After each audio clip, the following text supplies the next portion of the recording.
So, I mean, that's one approach to that. so what's your thought on getting drinks in Utah, like alcoholic beverages? Because I hear that you like order a drink and then they pull down a curtain and make the drink and then lift it up and serve you the alcohol. It's illegal to order alcohol in Utah without food. Without food, yeah, but okay, you can go get a set of fries and alcohol. It's not how it works, buddy. I've been there. Seriously? Yeah. I'm gonna have to have a full meal then? I remember when we were there, somebody sitting next to me ordered some food, and he ordered 2 beers because his girlfriend or his wife was in the bathroom, and they said that he could not order 2 beers. And he was like, well, she's in the bathroom. And they're like, yeah, that's great. She has to come back and order it herself because you can only order 1 beer per meal. That's fascinating. Yeah, buddy, that's hard, like... Yeah, it's a pretty Mormon or Amish country, whatever they are. By the way, Mormon. Which, by the way, also known as the Jesus Christ Church of Latter-day Saints. Yep. Yeah. It's quite a bit. So, I mean, granted, I don't know if you could bring your. I'm sure you could bring your own, but yeah, we're gonna. Yeah, that's not an easy proposition. So, you're just like getting it that place. It's more of It's more ordering the alcohol. Sure, I'm sure you can bring it. I mean, we'd have to look up the laws across state lines, because I can't imagine that people go like camping or like take their RVs camping in Zion and don't have alcohol with them. But I could be wrong. Danny and Alex, can you try to move your characters? Yes. Mine has a 12 out of 12 on it. Alright, nice. Who has a kitty? Does Javier's familiar. Javier has a kitty? Javier has a familiar. That's awesome. Not actively, but he does.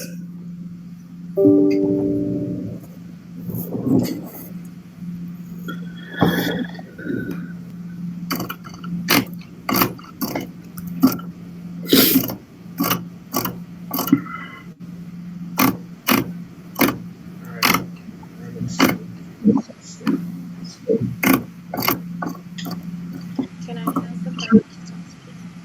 The what?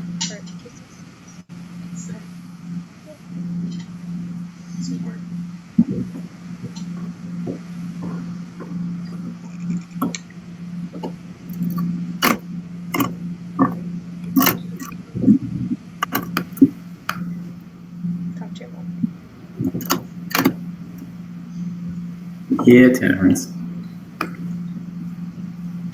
We're gonna hit all of the cliche starts today. Yeah. I appreciate your enthusiasm. I'm really excited. I was really sad. This morning? No, after last time, I was really sad. I thought you had meant after you didn't know whether or not you'd have use of the internet. Oh, yes. Oh, I was really concerned about that. So I mean, I was like, it's like noon. If they're working on it actively, I'm sure it'll be back by the end of today. And it was. Hopefully. And it was.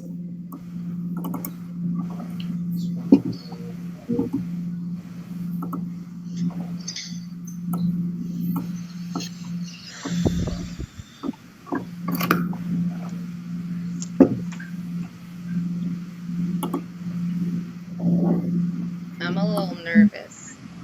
Why? That's a great question. I hope You're you starting guys us off with a sea shanty? You're starting us off with a sea shanty? Yeah. You're gonna have to get Fara very drunk for that. Fara? Is that your name? Fara. Okay, does everyone want to change their names on their Yes, sir. so that we can Whether I'm feeling powerful or not is. How do you do that? Settings?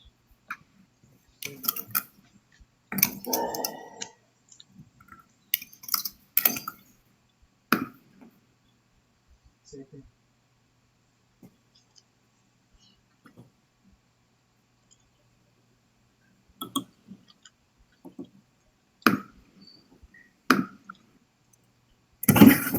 Yeah.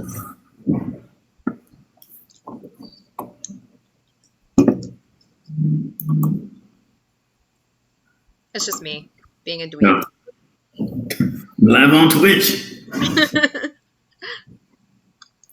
This is the start of our like $100,000 a year Let's do it. Twitch stream.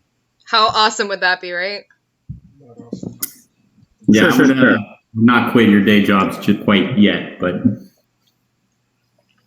This asshole festivities. I suppose we'll quit next time. yeah, Not today. maybe the second campaign will. Maybe.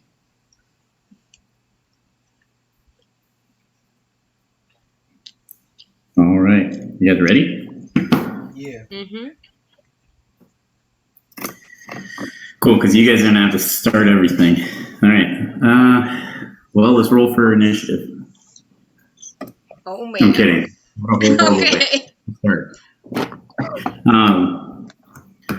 As much fun as that would be, I'm sure for Danny. I like. Yeah. So about 22, 23 miles north on the high road from Waterdeep, there is a small inn just kind of nestled along the coastline, a small pier behind it with a ship readily moored. It's a fairly nice day, early evening. The sun has just begun to set. There's a light breeze that's kind of making it feel a little colder than the temperate 60 degrees or so that it is. A kind of dilapidated sign that says the Broken Drum has obviously been repainted numerous times over the years, but never fully actually repaired. It hangs outside. And the windows are kind of dusted in some small raindrops from an earlier shower that are slowly beginning to dry off. And inside the bartender, half beer bender, sits there, kind of just cleaning a mug of ale. There's a small fire going in the back of the room, and it's a pretty quaint little inn. About a handful of circular tables and a small bar, and it is currently only occupied by 3 customers. And I guess we'll find out who the first one is. Krall, what are you? What you look like? What are you doing at the bar, or where are you in the bar? I'm. Are there back tables? There are back. Yes, if you're looking for a shadowed table in the back, there is one there. Sitting in a shadowed table. Cool. Bloodhunter, got it. What? Cool. Bloodhunter, got it. Yeah. Ordered some food, waiting for it to come, patiently looking around. Sure. Yeah, I mean, it was a pretty, not a huge selection of food available at the Broken Drum. They've got some boiled mushrooms. They got some smoked goose and some vegetable stew. What did you order? Smoked goose. Good choice. You have any drink with you? They have the typical provisions of beers, vodkas, whiskey. They also has Wizard Tower Brewing Company Ale. It's kind of a local favorite. Specialty drink is the Bloody Baron. It's some sugar wine with raspberry puree. I'm going to have one of the local brews. Local brews, excuse me. The Wizard's Tower. Sounds good. They've locally expanded their operations to include Waterdeep, thanks to a few months ago. Had some good adventurers help out there. Cool. So as Krall is waiting in the back, kind of waiting for some food and drinking. Fara, what are you doing?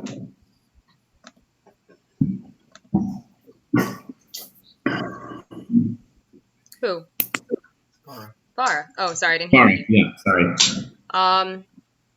Fara's probably drinking a Bloody Baron, and she has one side of her head shaved. She's fairly tall.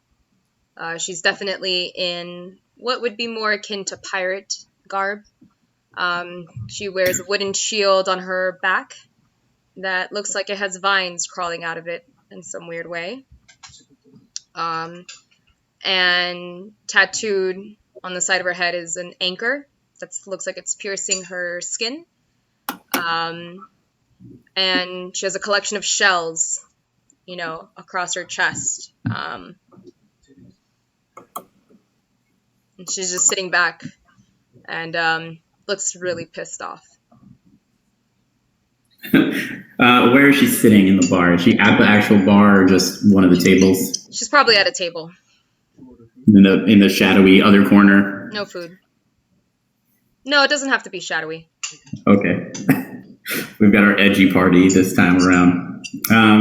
Okay, well, while Fara's there just kind of nursing her drink, looking angry, Reyla, what are you doing? Oh, I'm sitting at the bar. When I wandered in, the barkeep called me over, and I just took a seat down. Just coming in for a bit of rest. Been wandering around Faerun. Very exciting place. And I just came to get some food.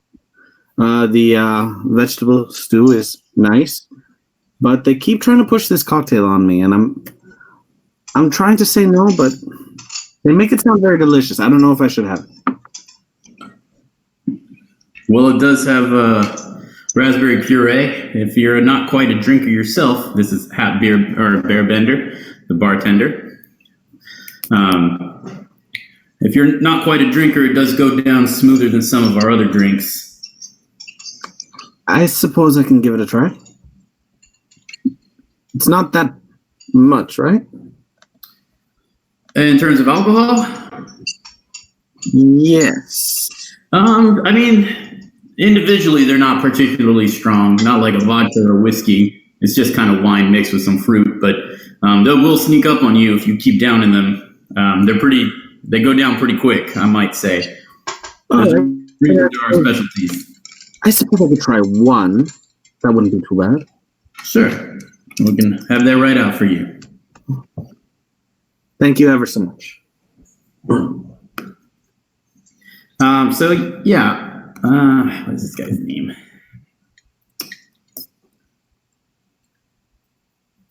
Hap kind of goes into the kitchen area.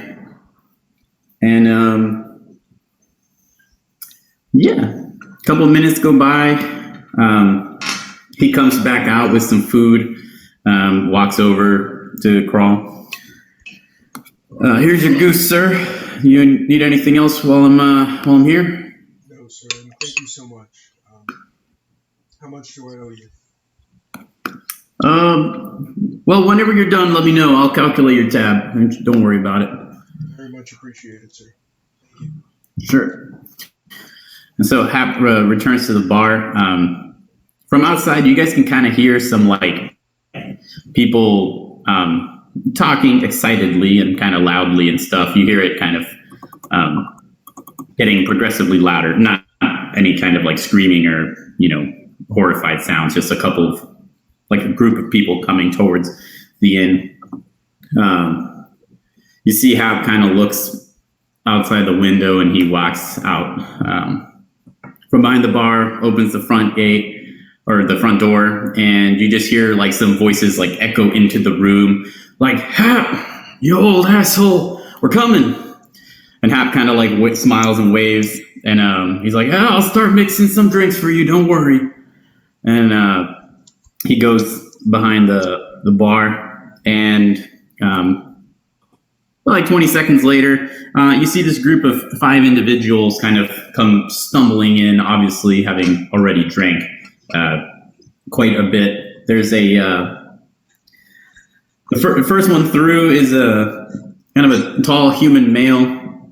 He's got kind of like tan skin, black hair, just beaming with this like huge smile. As he steps through, he's like, "We have got a treat for you today." And behind him, there's this kind of shorter human male who's dressed pretty well. Also black hair, but he's a little shorter and paler than the first one. Behind them, you have an elvish woman comes in. And what happened? Oh, okay, I gotcha. Krall turns his video off to make himself less noticeable. Got it. I'm here. So yeah, an elven female kind of comes in. She's got a drink in her hand already, just kind of like laughing along, talking to a Triton female who's behind her, who is also just kind of like listening intently to this first elf. And then behind them, this like kind of towering, 8-foot tall, huge, broad-shouldered Goliath guy comes in. He's got like 2 mugs of ale in his hand, and he's like chugging one as he walks through the door. And he turns and he's like, "Hap!" And he walks over to the bar kind of near Reyla and slams one of the mugs down. "Today is my boy Jeffrey's stag party, so let's keep the drinks flowing, all right, Hap?" And the bartender looks over and he's like, points at Jeffrey. He's like, "Jeffrey, you're getting married." Jeffrey kind of drunkenly like waves. He's like, "That is what I've been told, good sir. If I can survive tonight, at least." And Hap's like, "Well, we're gonna make it a difficult one to survive. We should definitely, we'll definitely enjoy yourselves." And he's like, "Is that a round for everyone then?" And the Goliath kind of looks around the room, looking kind of across all 3 of you. And he's like, "Oh, we'll do a round for everyone here. The 3 of you, if you want to partake, you're more than welcome to drink with us. We've got old Edmund here," and he points at the first human, the one who was a little taller who had walked in. He's like, "He's buying drinks all night, ain't that right?" And Edmund kind of looks at him, rolls his eyes. He's like, "Well, I suppose so. If you've already offered, at least I'll get them the first round." You guys showing me your quarterlings? It's like a cheers. Cheers. Well, I suppose if he is offering, I'll take you up on it. Congratulations. Oh, thank you. They kind of start milling towards a central, like a little bit of a longer table. And give me 1 second. There's one guy I don't like is texting me, so he's going to text me something awful, I'm sure. Somehow I understand.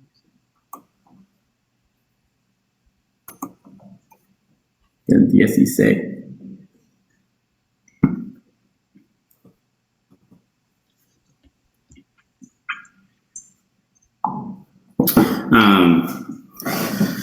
So yeah, they start kind of going to this central table.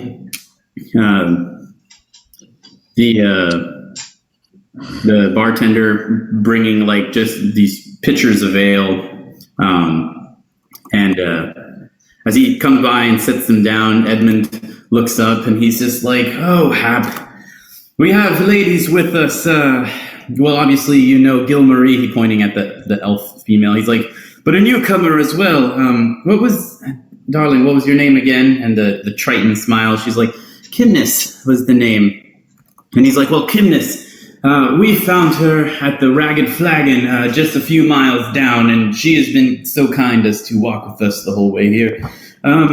Is this your first time here?" And she kind of like nods at the bartender. He's like, "All right, well, whatever it costs, get us a couple of pitchers of your Bloody Baron." He looks back at her like, "This is the best drink north of Waterdeep. Honestly, you cannot find a better drink. So let's start with 2 or 3 of those, Hap. and we'll just see where the night takes us. How about that? And Hap kind of smiles, and he's like, of course, whatever you need. And he heads back behind the bar again. And the Goliath turns, and he's like, hey, he kind of shouting at Reyla. Yes? I'm sorry, what's your name? I don't think I've seen you around here before. No, not from around here. My name's Reyla. Well, it's pleased to make your acquaintance. I'm Zabeth. Jeffrey over here, the one getting married, the lucky devil. And we got Gilmarie, he points at the elf, Edmund, and Kimnis. He kind of says, like, unsure, and she nods. And Kimnis, who I just had the pleasure of meeting about 2 hours ago. You're interested in joining us? We're going to probably play a couple games. Then he kind of turns over to Fara and over to Krall. He's like, actually, offer's extended to either of you if you're interested. We've got a little bit of a betting pool going on for some drinking games if anyone's interested in making some coin. Some drinking games. I bet you say. Thanks for the drink, scallywag. I'm down. Well, pull up a chair, and he kind of just like slides, like kind of leans over and with his like huge arms just grabs a chair off one of the next tables and slides it over.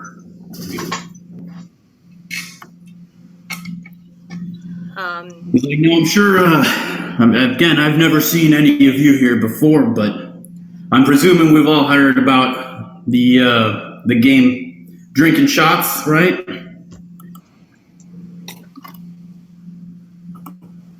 I'm familiar with lots of games, but no, not that one. Just drinking shots. Take shots. It's basically, yep, the whole Half-Orc's onto it. What was your name, sir? As he like just kind of slides a pitcher, like a bunch of pitchers into the center of the table. I'm Krall, good friend. All right, Krall. Well, you weren't quite too far off. It is basically just taking shots. The difference is we get bets on it. And, my friend Edmund here has already been kind enough to pay. So essentially, we'll just go around the table, place bets to see how far and how many drinks we're willing to take. As long as you can not pass out and not throw up, you'll win the pot at the end of everything. So basically, we start off with a single silver.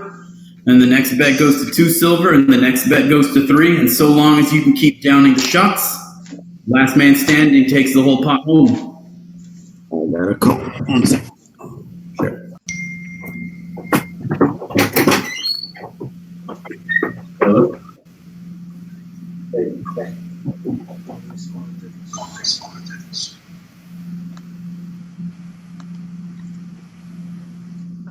So let's start the gamble.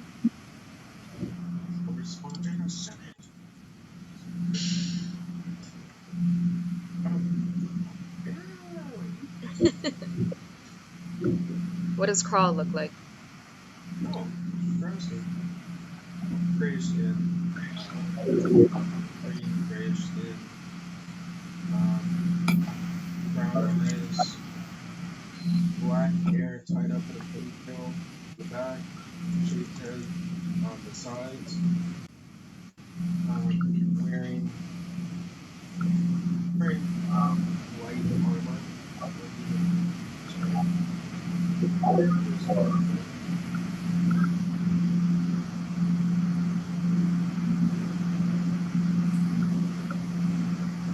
What drinks are we gonna have in this game? Very scale man. Okay. Carrying around a big ass. There's an eerie piece to An eeriness to him? An eerie piece to it. He like to the point where it's like he's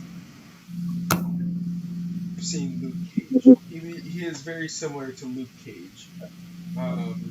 Actually, I don't know if you've seen. Have you seen the cage, or do you know anything about it? I don't, but I'm okay with it. Fair enough. I think I know enough about it. Yeah. So what are we drinking in this drinking game? We'll be doing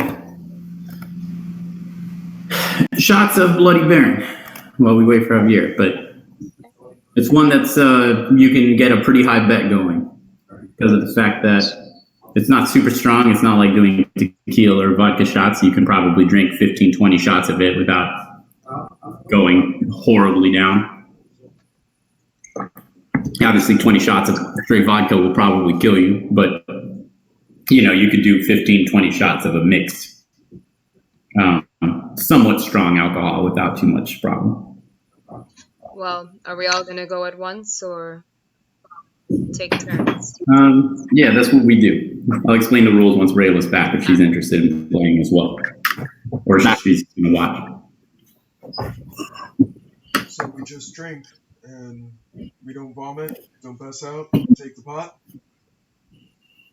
It's, yep, that's basically the rules. There's a reason it gets played a lot on the high road. We don't get any of those fancy smart people like you find in Waterdeep or Neverwinter always trying to make complicated rules. The game's simple. You drink, you don't throw up or pass out, and you take the pot home as long as you're the last one standing. Cool. That sounds like a lot of drinking. With that, Reyla, with that comment, Jeffrey, the Bachelor or guy to be, he kind of looks at you. He's like, "Don't feel pressured." He always pressures a ton of people into drinking, and it usually doesn't end well. He's like 8 feet tall. The man can hold his alcohol like no other. Thank you. I'll just sip my drink and watch then. Of course. Yeah.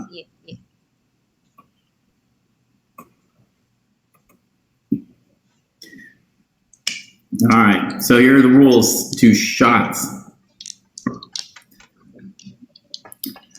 Every time you make a shot, you're going to roll your d20 and add your Constitution score modifier to it.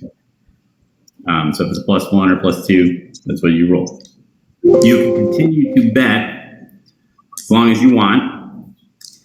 Basically, the first shot you take, you have to roll anything other than or higher than a 1. So it should be just about impossible to fail.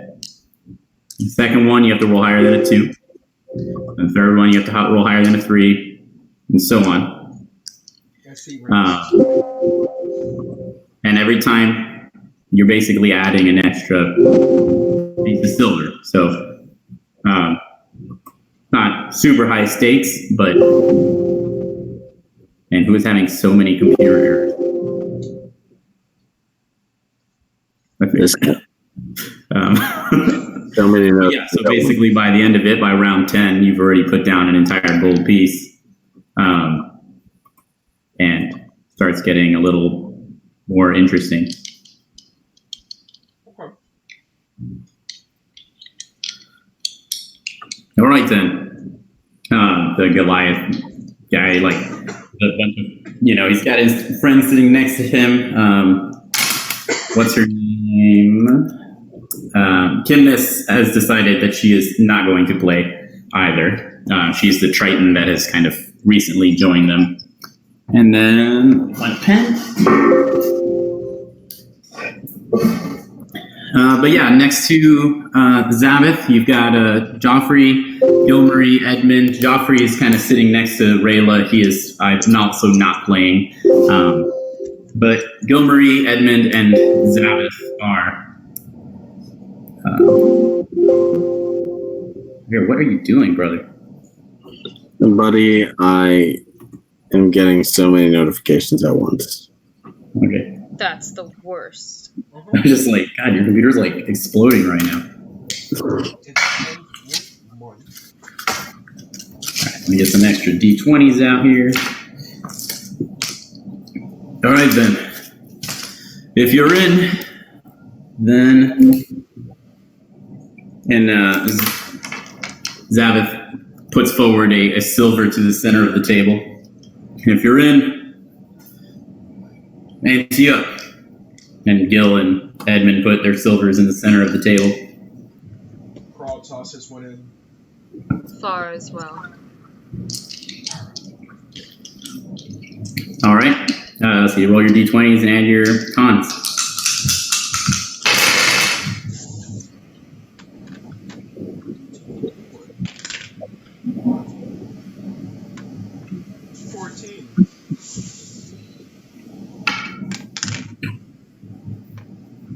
$11. All right. But everyone shoots back their little, like, super sweet, like, sickly sweet almost thing of the Bloody Baron. Puts it down, and Zabeth just kind of smiles, and he's like, all right, round 2, and he slides another silver forward, and Edmund sitting there after, like, sliding another silver. He's like, honestly, I don't even know why I continue to play with this. I've never beaten this man in my life. Alright. That's 21.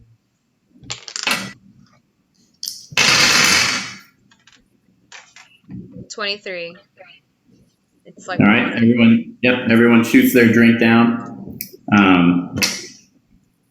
Slide another silver. We're ready to go again. Yep.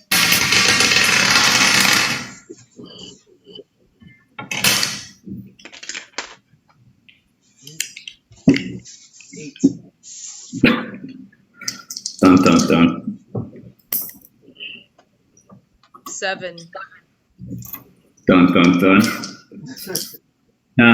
Okay. Another silver. So there's currently 20 silvers, 2 gold in the pot right now.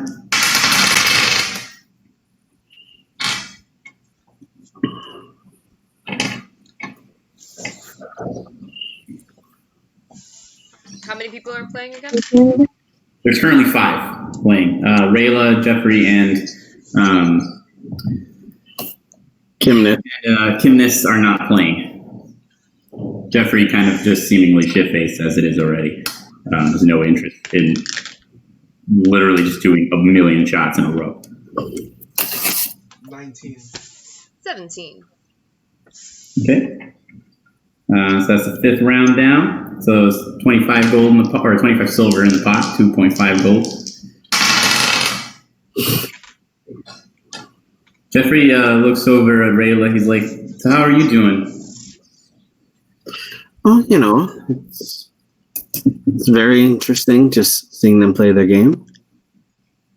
Don't have your accent. You're not from around here, huh? Not quite, but surprisingly not far, as you might think. He kind of looks at you and he's like, so what exactly does that mean? All right, what's round 6, guys? 15. 9. Okay. Everyone's counting their 6th shot, so now there's 35 silvers on the table. So what exactly does that mean, Reyla? Yeah, Reyla looks around, and then can I get a check on? Can I see how drunk he is? Sure. I mean, I don't know. Who's he? Sorry, Jeffrey. Yeah, sure. Based on what, your insight? Yeah. Would Reyla know a lot about drunk people? No, but she's looking for how focused and aware he seems. Okay.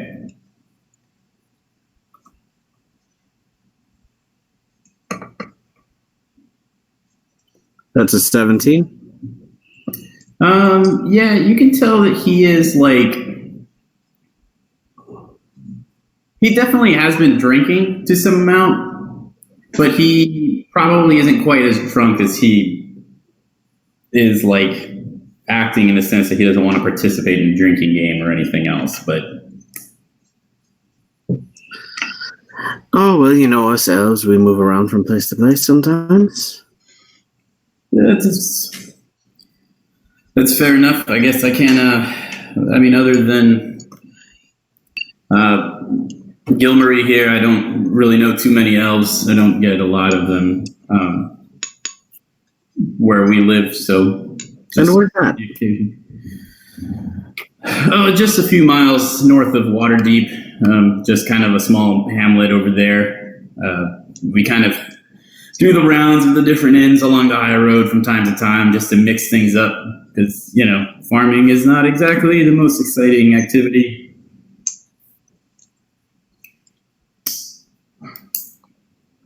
Round 7, guys. Roll them up. You work the land. That's always nice. Connecting with nature like that. It's a 12. It's a 9? No, it's a 12, Okay. sorry. Okay, so we're at 40 silvers now in the pot if you want to just roll again.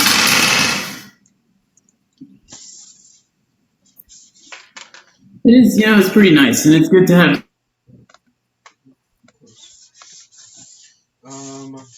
That is a 13. 11. Oh. What, did Mike freeze? Did I freeze? Did everyone freeze?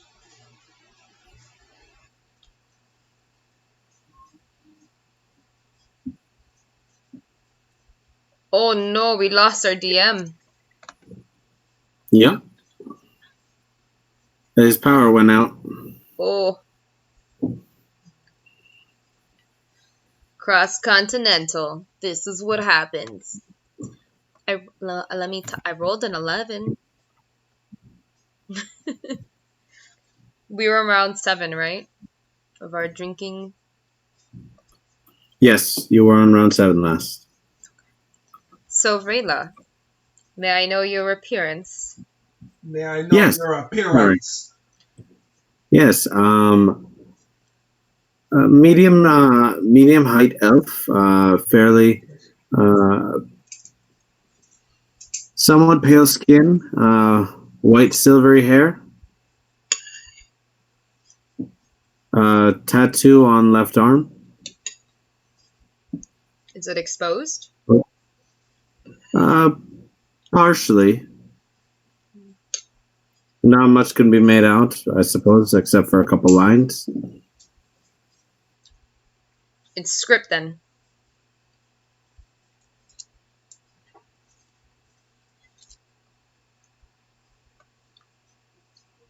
Nope. I refresh. Hello. Alex, you're back. Yeah. You said script then? What was that? Your tattoo is script? No. Just a couple solid lines can be made out. Cool. Nice. Yes. I want to make my character larger. I shall zoom in. You get a character.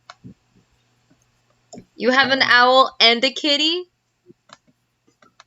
Well, familiars can come in different forms. Yes. Are they inside? I can't wait to learn what the name is. Don't tell me yet. Oh. No, didn't want to come inside. And I didn't feel like making him. Ah, Mike is back. Hey, you're going to lose me again in a few minutes, but yes. Sorry, I lost power. 11. Oh, 13.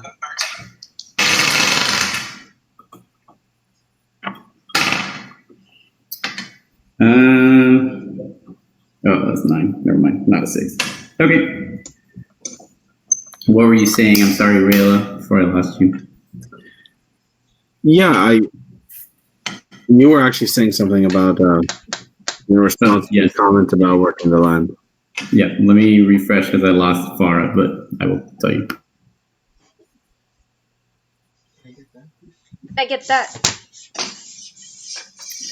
Yeah, it's pretty nice just having enough friends that you can kind of safely travel up and down the high road, and we're willing to just go out of their way to make sure you have a good time, even just for a bachelor party kind of thing. Still, no, it is. It's nice to see a bunch of Ninlin just connecting with the land. It's not something I've observed often.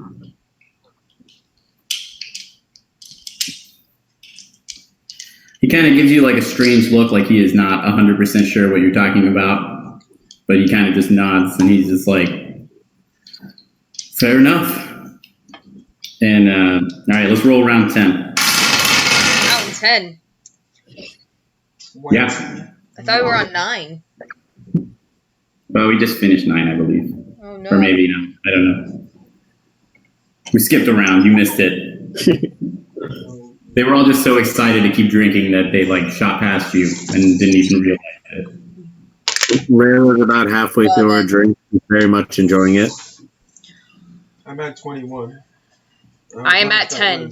Heard beforehand. Very sweet. You're good. You got 10. Okay. That's all you need. All right. So yeah, Fara and Krall feeling fairly buzzed after having downed like 10 drinks in all of like 30 seconds. Krall, or not Krall, sorry. What's this guy's name? Zavath. He's like, all right, well, how about we, since it's obvious nobody here is exactly a quitter, how about we make things more interesting? We'll do, what do we got, 40 in the pot right now? And Edmund's kind of like, yeah, it's just about 4 gold. Let's do this. We're going to do double shots. And we're going to be doing 2 silvers apiece instead. And he smiles, he's like, look. And he actually pours himself one and shoots it. He's like, No, that power went out again. I'd like some water in between that round. He pours himself another shot and says, ah! It's a really good look for Mike, though. It is. It's a good snapshot.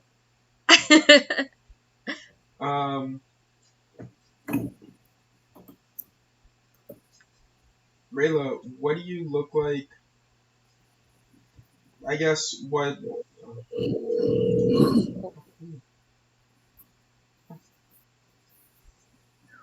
Hi, just making sure I'm not capturing the lines you don't want me to. You're basically looking to not capture anything below total expenditures. Correct? Right. Okay. All right, no problem.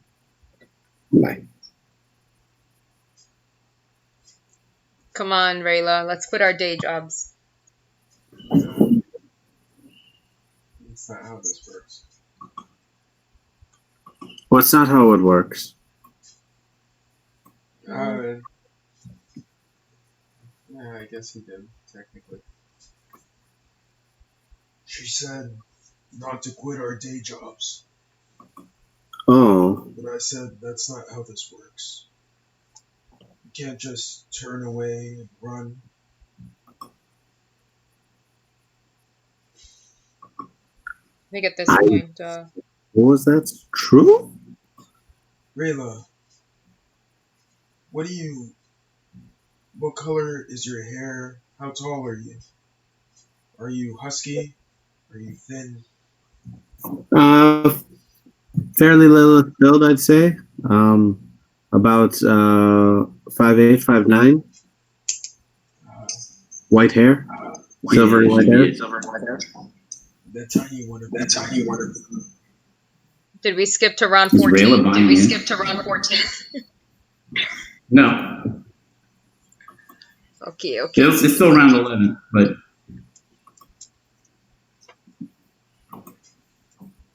Well... yeah, so are you guys anteing in with the 2 silvers now instead? You know what? Fuck it. How much am I down? I'm down, what? a gold, basically. You are down currently 1 gold, yeah. Yeah, I'm down. Let's go. Okay. Fara? Yeah, I'll throw down 2 silver. All right. We're rolling with disadvantage now. Oh. Oh. Because they're double shots. But you won't know that until they hit you, so.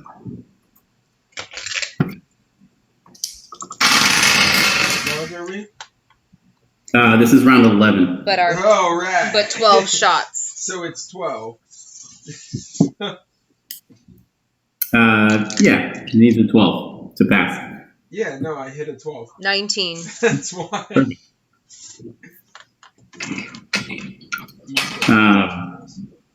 What's her name? Kimness kind of goes over towards Reyla and Jeffrey since she's not drinking either. Reyla, you can see, obvious Triton. She's got the kind of blue skin and the greenish hair and stuff like that. And she's just like, so you're not from around these parts, are you? I've never seen you before, and I've done a lot of traveling along the high road. So you've met everyone along the high road? I've met a lot of people along the high road. Oh, you made it sound like you knew everyone, though. Okay. No, I'm not necessarily from around these parts. Just crossed into the area. And you, I don't think I've ever seen anything quite like you. Kimness at that kind of smiles, and she's like, well, they're not exactly common around the Waterdeep area, but we come from a tribe of sea elves just across the water. All right, let's roll for round 14, guys. So you're elves? We are, kind of, I suppose, as distant as you can be from an elf, but just growing up along the water a lot.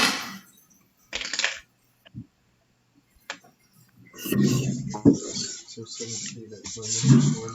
19. You rolled 19 with disadvantage? Yeah, baby. I rolled a 20. 19 and a 17. Nice. Yeah. Okay.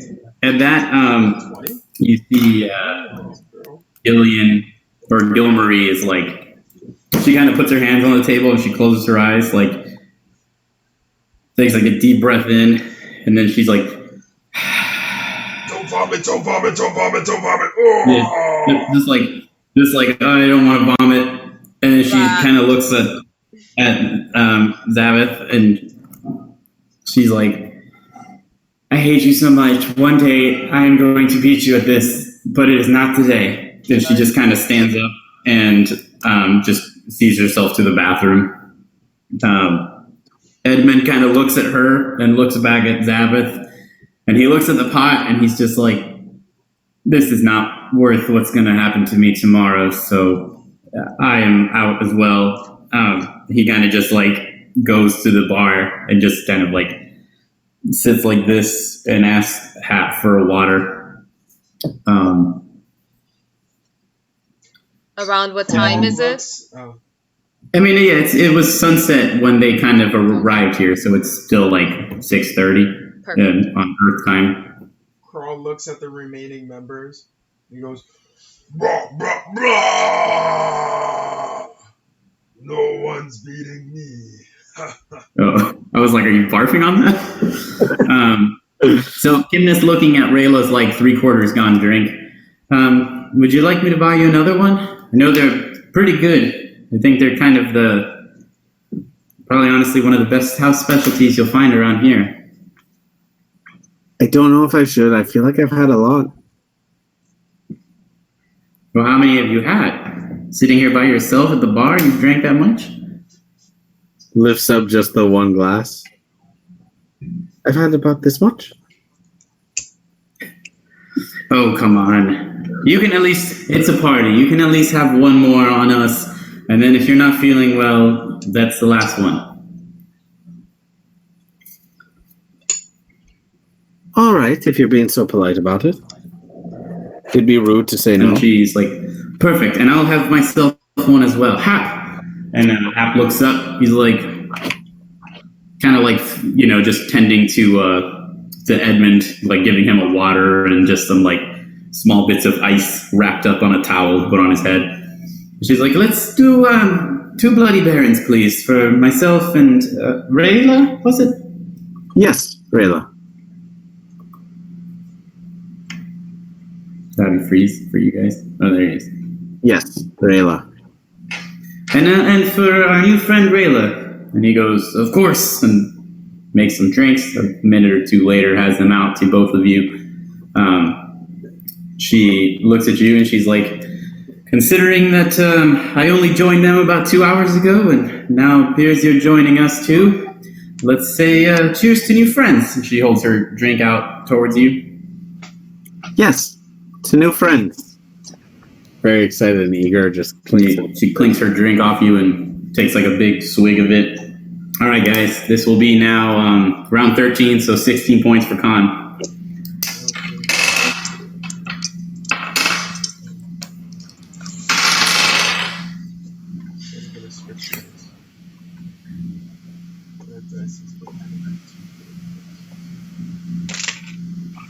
This is it.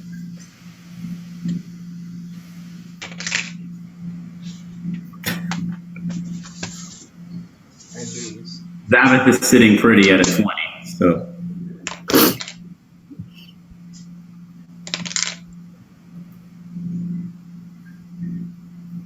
No. 15. What did you roll, Krall? I see your head shaking. What did you roll? I rolled a 10. Yeah, Krall, you take that sip, and as your head comes back down, the room is just horribly spinning around you. You have the choice to put your head down or go immediately start vomiting somewhere. But the choice is yours. Do you want to keep your eyes open or do you want to put your head down? We lose if we do either, right? I lost either way. Yeah, you're out. You're not capable of drinking anymore without immediately. The moment alcohol touches your lips, you are going to vomit, projectile vomit. So. I'll put my head down. All right. Let me refresh because Javier's out. For me, at least. Reyla. Did you guys lose Javier? Nah, he's still. Okay, I lost him. So I'm gonna refresh. Javi, can you Yep. Reyla, go. All right, so Krall, you put your head down. The room is just kind of spinning as your eyes are closed. Hey, Javier. And you kind of just slowly drift in and out of consciousness, just trying to even hang together in any way. Fara, what did you roll? 15. All right. You feel heavily sick at this point. You're not quite at the point of just instantly vomiting. You can do another one at disadvantage with no constitution modifier added, or you can call out. I be done with these betting games. I be done. That's it for me today. Can I have some water, please? Do it. And I'll throw in a silver and say for good measure. Okay. Zavith kind of leans back. And he's like, Edmund! And Edmund just sitting at the bar what, Zavith? He's like, I've won again. And he just kind of puts his arms up. And he's like, that is still good for you, Zavith. Maybe one day you'll lose and hopefully you'll just die of alcohol poisoning and we won't have to ever play this stupid game again. Fara and Reyla, can I get a con save from both of you? Reyla with disadvantage, Fara with disadvantage. Because you drink them.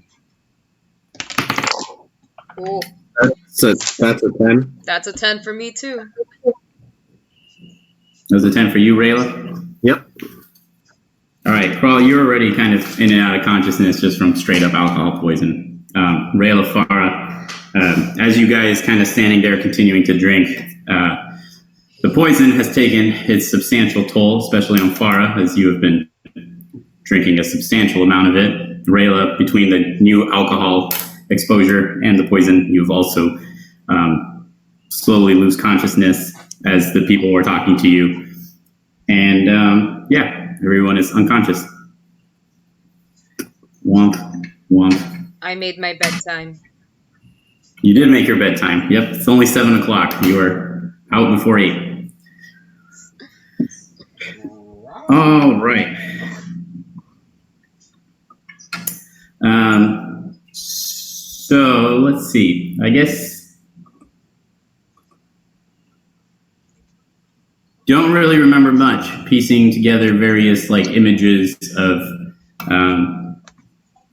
just like some darkness and some like weird creaking sound, and yeah, next thing you know, you all start coming to, and you guys are in separate, kind of not huge but large cages within what looks like a ship hold. You guys are all the way kind of in this very small room. There's just some like rope and stuff hanging from the wall. All three of you are inside these cages, and you have these gloves on that are essentially have like a big steel ball, like almost like a cannonball. And then it's like chained at the base of your wrist, so you guys essentially can't move your hands at all. Someone's gonna get bludgeoned.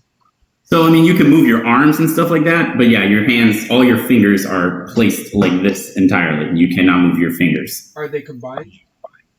Nope. Oh. Okay. And you said we're waking up, or? Yeah, you're slowly waking up inside of these small, like, cages. They're not tall enough for you to fully stand up, but they are tall enough that you can fully sit up. You are in separate ones, though. Slowly come to, start to take a look around. Do I feel water moving? You do, if you're Fara, you can instantly tell that you are on a ship just from the way that the floor is moving, and the kind of the sound and the smell and stuff, that, given that you've served quite a bit on ships before. Why am I on a boat? Why am I on a boat? I'm not supposed to be on a boat. Well, this didn't go as planned. Reyla starts to look between the two of you. What do you mean planned? What do you mean boat? Does anybody else have this? Does anybody else have use of their fingers? Since I don't know, could I use shape water? Since it's only a spoken component, try to push things off of me. Is there enough force to do that? Do not believe, because you cannot see any water. There's no window? Not in the ship's hold, there is not. Okay. Are we hanging from this cage, or it's a cage on the floor? It's a cage on the floor. You guys are all essentially just kind of laying on the cage. Okay. Think of it like a dog cage, except obviously with steel, but is there, on a ship's hull. Like a lock or something along those lines? There is a steel lock, yes. The room is otherwise fairly dark. There is a small chair against the wall facing you guys, but for the most part, all the walls are bare, and the room is pretty dark. I think you all have dark vision, so you can see in the kind of grayscale color that dark vision allows you to, but you've got maybe like 4 feet between you and the wall where there's a door. And the cages, how far apart are they? You guys are, the cage bars are about like 2 or 3 inches apart on the sides.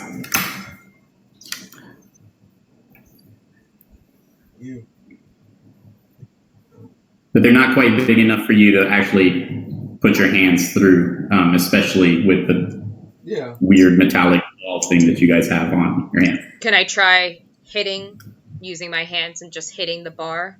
Well, why don't we try hitting the... Sure. The what? So why don't we put pressure on the lock? I'm gonna try hit something, see what happens. Yeah, try hitting the lock. Hunter's blood, how are either of you so calm? We're on a boat and we're all locked calm. I am angry. I do not want to be on a ship. Reyla, we will get out of here eventually. The water is my home. But the water should be no one's home. It's all water is my home, okay? Yeah, water's her home, I guess. Can I try hitting the cage? You can, yeah. As you slam your hands into the cage with this like little cannonball thing that you have attached to your hands, it does not seem to be damaging the cage in any substantial degree. But the banging of it does kind of ring out throughout the room.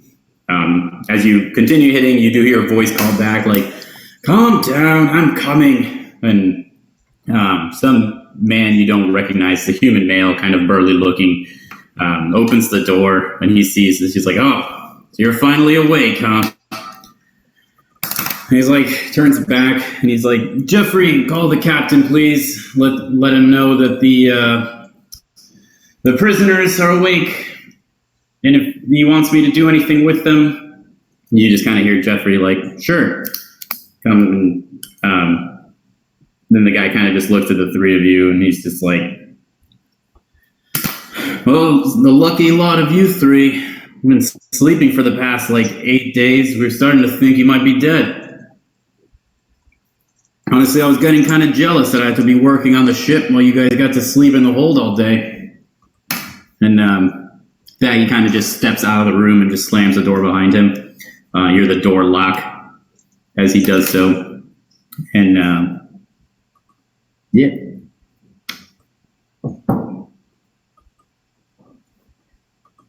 Have you heard of Ching Osa? She will come after you. Ching Osa.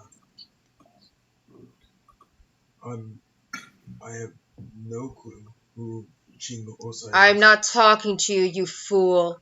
Whoa. Reyla looks at Krall and is like, "I also have no idea. Thank God you said so." Yes, Reyla. I thought this was something we were all supposed to know. The way she said it. Again. You'll feel it. So yeah, a few minutes later, the door unlocks again, and you see Zavith and Edmund kind of come back in. And Zavith is like, "Oh man, well, I'll be damned, you guys are alive. Considering how much poison you and you two drank, I was legitimately concerned you were going to die just from alcohol poisoning. But he kind of just slaps his hand on the door, like, but you're awake now, so that means full profits for us. And my friend Edmund here, as you've already been so met, we'll be bringing you guys some food. Can't have you starving to death on the trip, obviously." Then Edmund kind of nods and he heads back towards the ship. He's like, "No, I'm sure, I don't see Javier. I'm sure he can't hear me either, but..." Javi, can you see in here? Can you see in here, Mike? He's refreshing. Oh, yeah, let's see. there he is." So Zavith is like, "No, I'm sure you're wondering exactly what is going on here, but don't you all worry. We only got about 10 more days to be in there, and you guys will find yourselves a happy new home in Eiflum. Beautiful, most beautiful part of Dolerast you can be finding, and well, Where? you're gonna be making good living there. I have a feeling." And where? Where are we heading?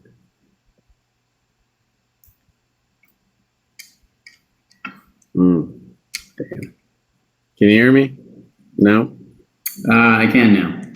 Okay. Where are we heading? Where was that? Where are we heading? Reyla asked. Yeah.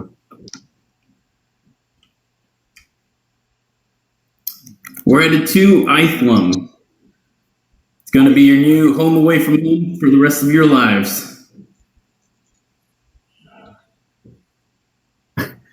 I can't do that. I have to go. I have to be heading back home. I can't. Well, little missy, you won't exactly have to be worrying about that, considering Eithlum's going to be your new home. And you honestly just best bet forgetting about anything else, any other friends or family you may have, unless you want to tell us about them, and we'll be happy to make sure they can join you in a couple months. Boy, who are you to make any decisions such as this? How dare you threaten my people? He kind of just like laughs and just kind of points at the cage, and he's like, well, I'm the captain of the ship that you're currently enslaved on, so I feel like I'm the only person to be making those kinds of decisions, actually. You are no captain, you're a scallywag. Oh. What did you say, Fara? I'm sorry. I don't have internet, so. Oh, I say, you are no captain, you're a scallywag. All right there, Bahama Breeze. That sounds good, whatever you have to say about that.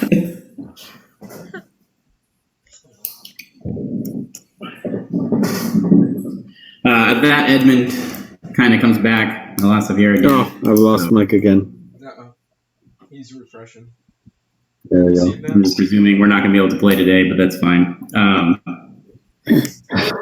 And Edmund comes back. He's just got some bowls with water in them, and actually no, he's got some like flasks with water in them, and just some like pieces of bread. He kind of just tosses the bread in and just kind of tosses the water between the bars. And Zappa's like, well, eat up, drink up, save your strength. Try not to tire yourselves out in there. And like I said, we should be there in about 10 days. So welcome to the Hotel Dying Gull, where you'll be staying rent-free for the next 10 days. So... Run free my ass. So I understand it right. He's intending to put us into slavery? It would seem that way. He does walk out, and so does Edmund at this point. So we're left alone? You are currently alone, yes. Okay. I try to take the flask, dump out the water, shape the water onto the boulder, freeze it, and then try to like break through the bottom. You cannot cast... is it somatic, not verbal? Water, because it is a somatic spell, and you cannot move your hands. I thought it was the other way around. Almost like in a world where magic exists, they think about those things. Yes. You emptied out your water onto the floor. It's fine. Well, I wouldn't have done that had I known it was somatic. That's fair, yes. I imagine the druid is aware of how to cast her spells, and she would not just waste the water knowing she cannot move her hands. What if a druid didn't have hands? Would she use her feet? I'd imagine she probably wouldn't be a very good druid. That's quite right. I'm not sure. Maybe she has like an animal familiar or something that helps her with that. Fair enough. Fara, No say. It's something that comes up if you do wild shape. What's Krall? I assume that seeing as you're looking for water, you would need your hands casting a spell of some sort. I get that. But we need to come up with a plan. Once we get out of these cages, I'm going to use these fucking boulders and bludgeon people to death. That's my goal. They will just put us to sleep. I'm sure they have done this before. It does seem like this isn't their first rodeo. How could I be so stupid? To drink? I understand. No. to allow my anger to drive me to drink. Your anger drove you to drink? Guess I have nothing to lose. So be it. Well, I can't say I'm surprised you inland sent your own into slavery, but I think we should conserve our strength. I don't know much about boats, but I can't imagine if we manage to break free, we'll be in much luck until the boat comes ashore. No, but I do have a bit of experience on boats. You do have, both of you, or Fara and Krall, you do have experience on boats. Likely enough to know that a ship of just the general size of the room is probably not manageable to be manned by only 3 people. That being said, I know that a ship of this size cannot be manned by 3 people. And I don't know about Granted, you, you at least probably won't be a slave at that point, but manning a sailing ship with 3 people is pretty tough. I don't know about you, but I'm without a spell book, and that might make whatever you're attempting just that much harder. They didn't leave you with your spellbook? No, surprisingly, they didn't leave me with my spell book. Fair enough. It would be like if we were whispering into the wind. Do I have my Don't get shield? You have nothing on you No, other than your... No, I know. I'm looking. I was making a sarcastic comment to Krall. You've got common clothes / rags on. I will say, Fara, they left your druidic focus. I know that's your necklace, and I know you will need that in the future. So. Do we see anything else around us in the room, or is it just 3 cages? Nah, these people are professionals, and are not just going to fill a bunch of stuff in there. How close are we to one another? 3 inches. The bars are only about 3 inches apart in the cages. However, they are probably too small for you to fit your hands with those little balls through.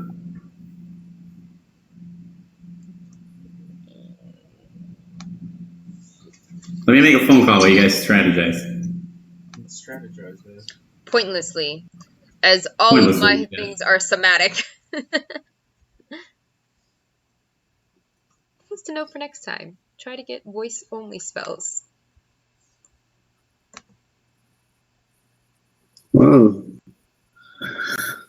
lots of spells do tend to have somatic components.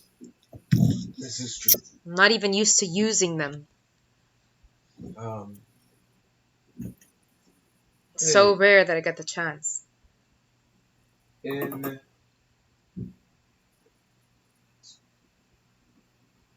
blood, metallic. Maledict. Maledict? Mm-hmm. Blood maledict. You can invoke a curse to a number of times per short rest based off of your level. You can amplify the curse by using 1d4.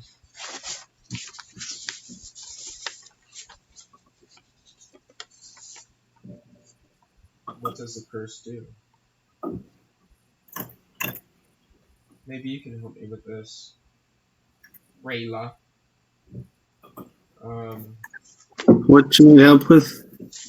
In terms of blood maledict. Oh, I've heard of that before. Have you now? Would that make you a Bloodhunter? It seems it would. What are you intending to know?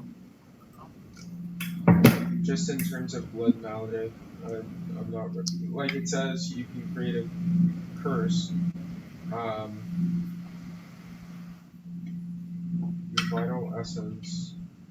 Well, you need to use your own blood to do it, but yeah, I know. So 1d4. Yeah. But what can you do with it? Just looking at it.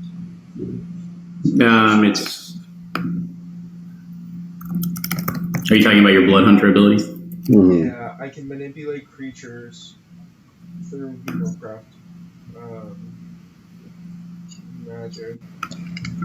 Yeah, there are a number of different curses that Bloodhunters could use with their blood.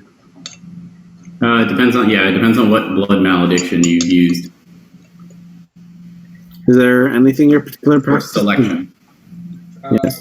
Blood Curse of the Marked is what I selected. Yeah, your blood curses, basically you can add extra damage. Okay, right damage.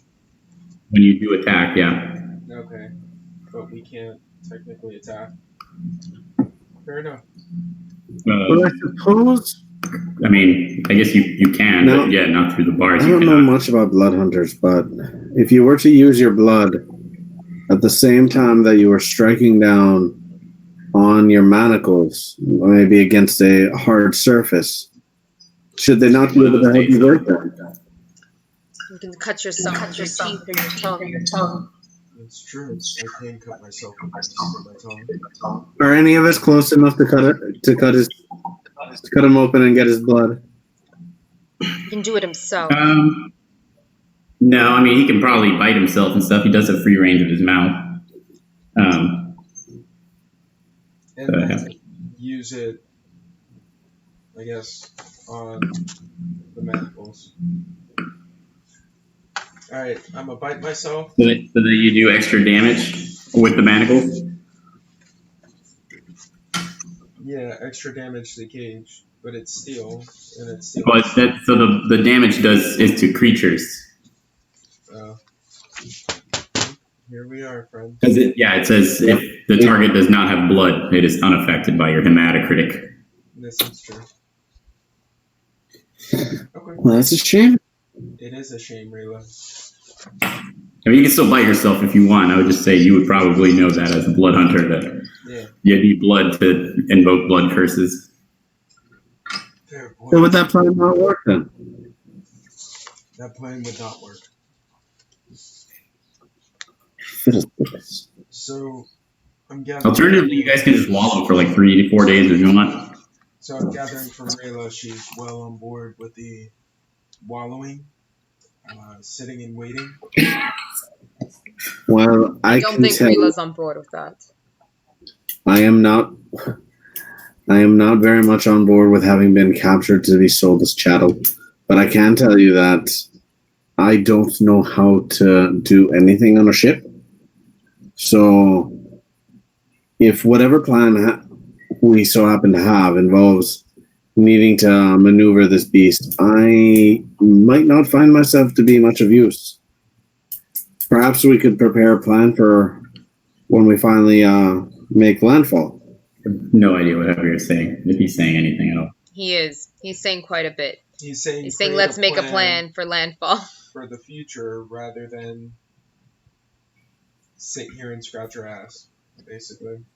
Also, that it doesn't make sense to break out because he doesn't know how to work a ship. I'd say we probably try not to drink whatever they give us the last day that we're there. They'll probably try to put us to sleep or to poison us again. It's very sensible. That is a fair point. Even the water that they've given us now may have done that. That's a very intelligent point. Maybe one of us should drink the water and see what the response is. I don't even know how we're going to get the water because our hands are... Well, with the things, you can like pick up the flask and like bite the stopper off. It's not easy to do, but you guys have nothing but time to manage this. So I'll try.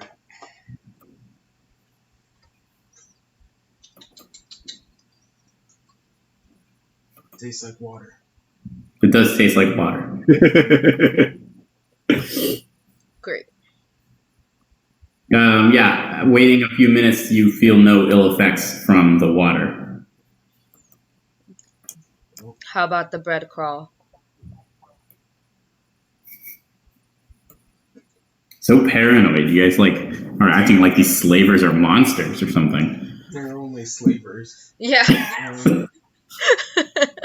So is there like a little latch to these gauntlets, basically? They are They're like iron, and then they're locked with a steel lock on the sides.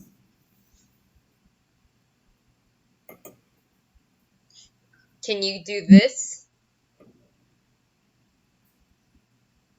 No, because your hands are Like fully wrapped around these balls. Yeah. Can you move the lock so that it's dangling? Where it's like dangling lock here. You're trying to like smash it. Yeah. That's exactly what I was planning to do. Sure, you can definitely do that. Alright. Put it down.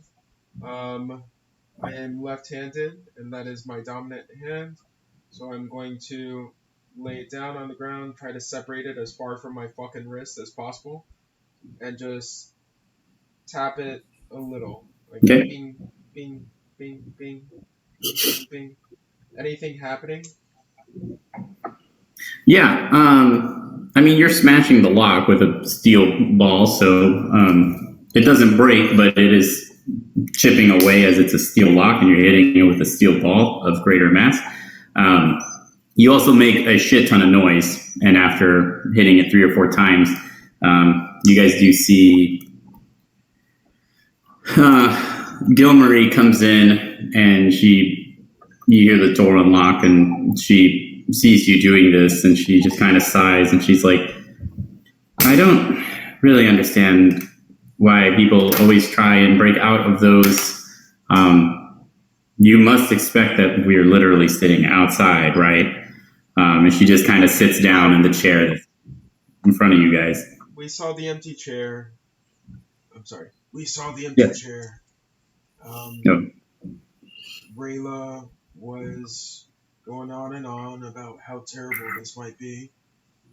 And Fara was just throwing insults left and right.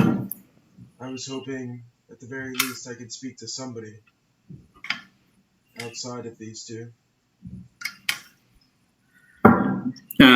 She looks back, So kind. and then she can, like, outside, and then she's just like, Kimnus, you lock the door because apparently the prisoners are lonely. And you hear someone comes and like locks the door, and she sits down. And she's like, I am all ears.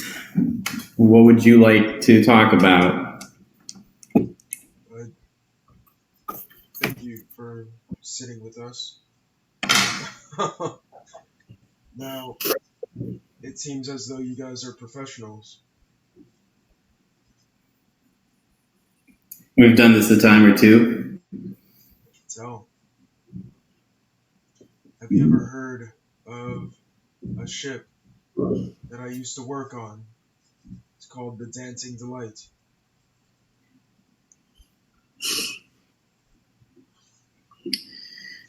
The old smuggler ship. Yeah, I've heard of it.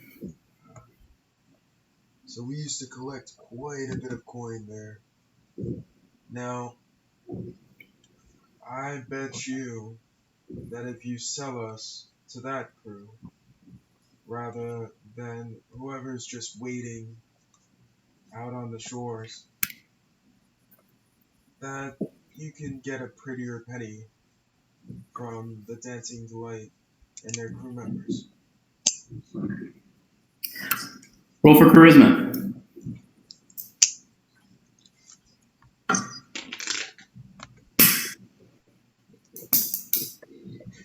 I have a -1 though. It's a 16.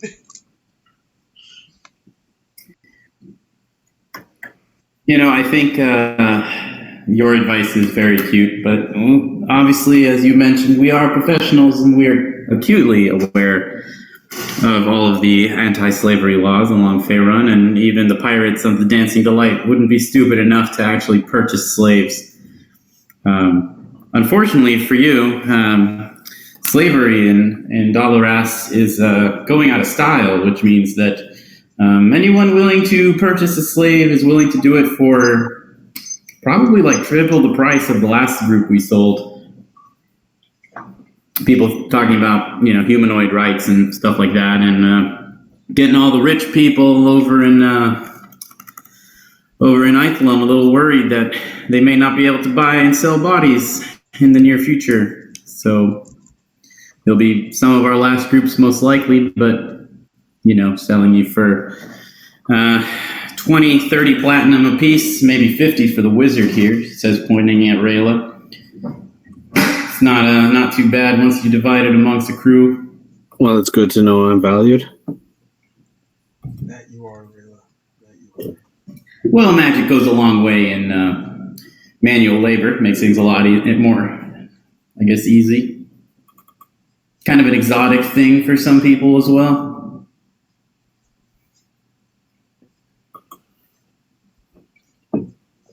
Far is just like glaring at this person. Magic's exotic to you. Oh, delightful. Is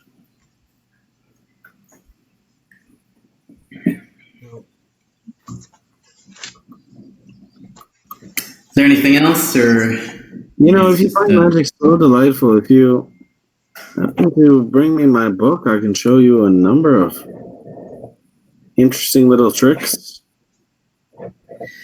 I'm sure you could, and I'm sure that as interesting as that would be to see, I think the first thing they're probably going to do when we get on shore is cut your tongue off.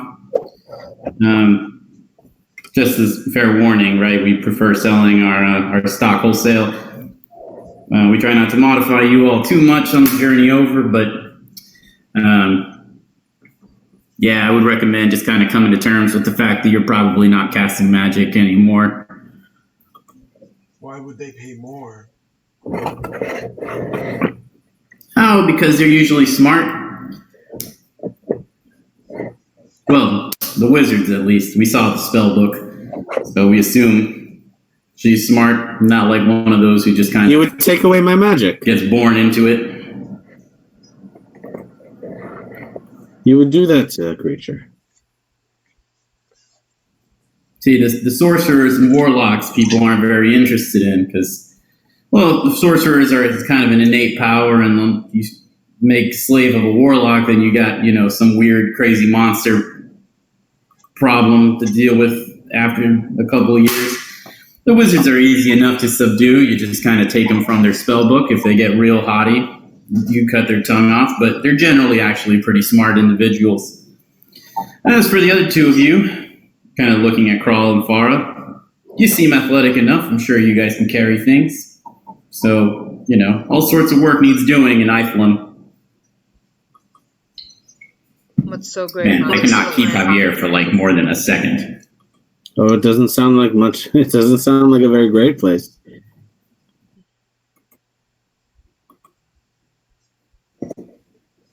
Are they mining and farming there? You can find a little bit of all sorts of things. It's a desert, but they've got some good irrigation. They've got, some farming, some mining, a lot of buildings. There's making a killing, big construction projects and all sorts of stuff. A lot of people just kind of become soldiers. You can fight for your freedom.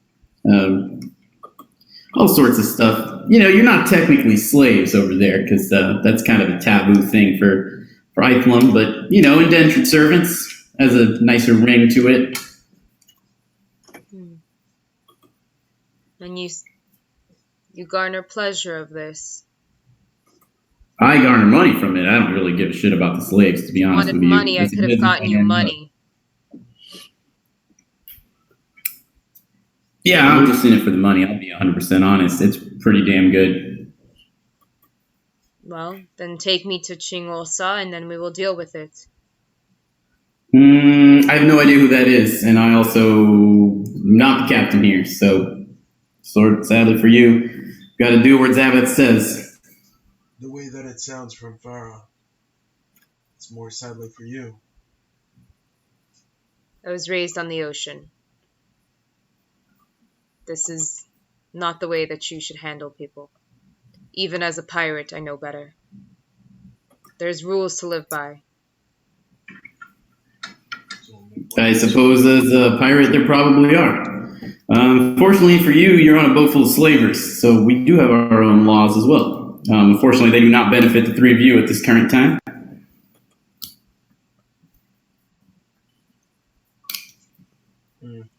This one is worthless. She says ever so smugly. I be hearing the code is more like a guidelines. They're more like guidelines than actual rules. I love it. I'm digging it.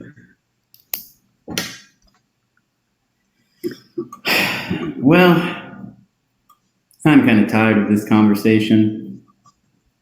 She kind of just stands up. She bangs twice on the door. A few seconds later, it unlocks. You guys kind of catch a glimpse of Kimness there, and Gilmary's like, they're trying to break out of their manacles, so I suppose we should probably start a watch. And, yeah, I don't know. Maybe, do you think Joffrey still got that wand of magic missiles or lightning or whatever it was?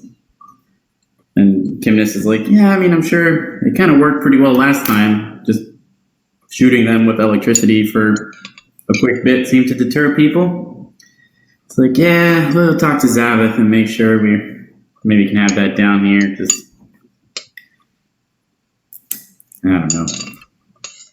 The pirate one seems kind of haughty, and it might be fun to just electrocute her anyways.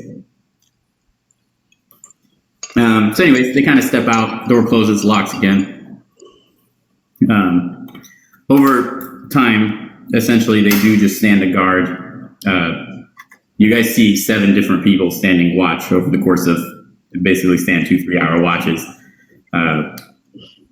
Even as all of them just as kind of, what's it? Good? During sleeping? Like even at night during sleeping, like 24 hours a day? Oh, yeah. Yeah. They're standing like 3 to 4 hours. God.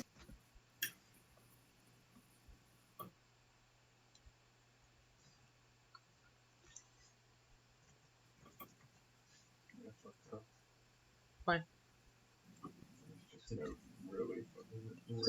I'm just waiting for Javier. I can't he's back. Keep him on screen for more than 30 seconds. Javi, can you refresh?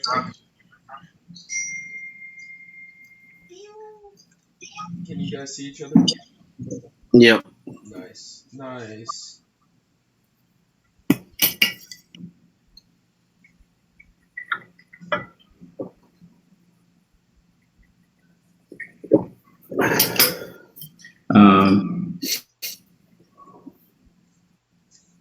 So Krall sits down and just sits there, cross-legged, staring as if he's waiting.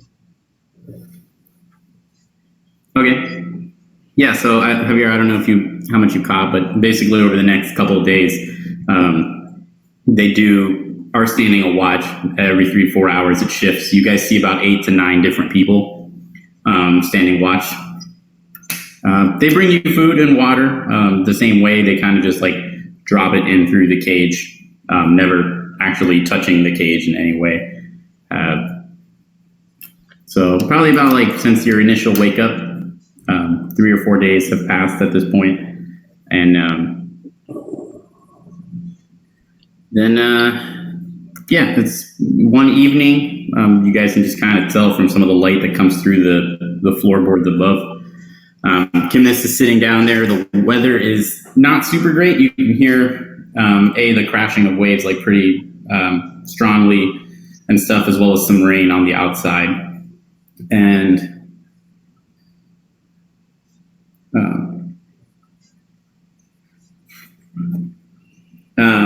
Kimness is just there. She's kind of got her head tilted back, resting against the wall. She's not asleep. You can see that her eyes are open. But the weather's shitty. Boat is rocking pretty hard. Does Fara recognize it as a very bad storm or like a mild one in comparison to what she's experienced?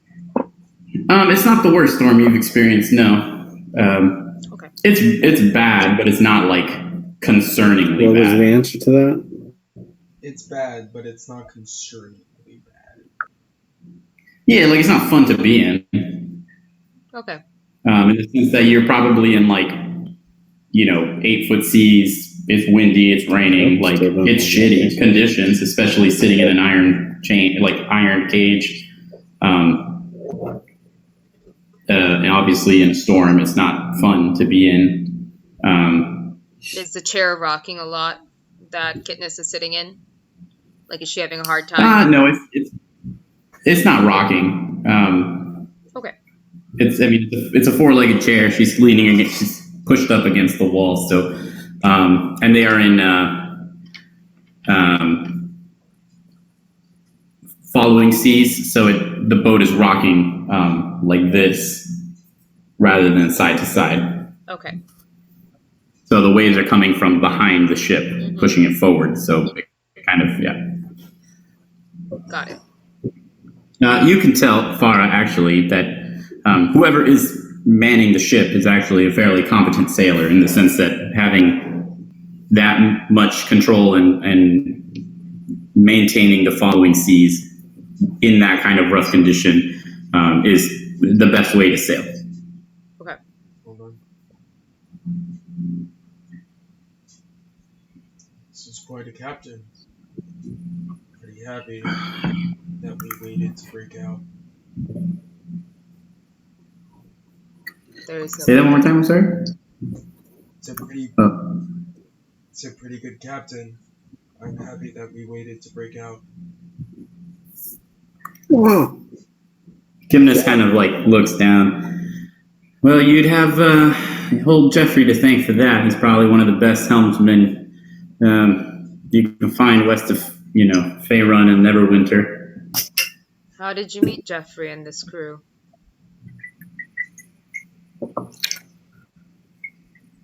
I have been sailing with the crew for probably 5-6 years now. Long time. No family of your own? Never really wanted much for a family, considering how much money I could spend and how much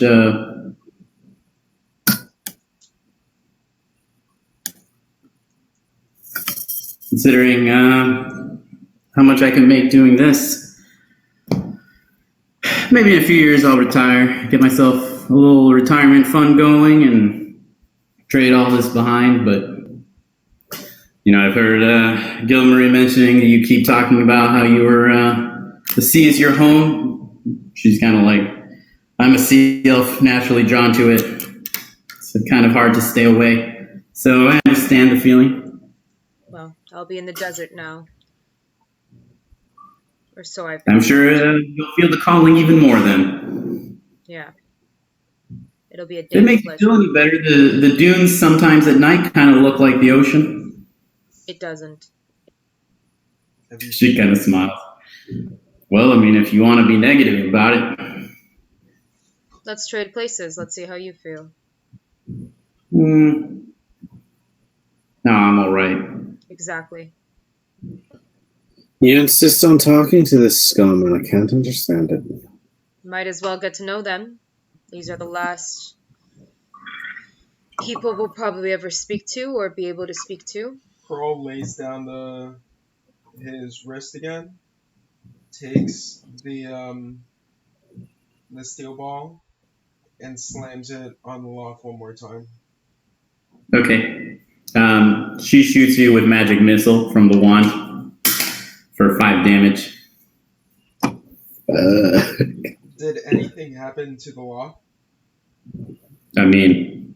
You probably have to be at it for a couple hours, and it is steel, so.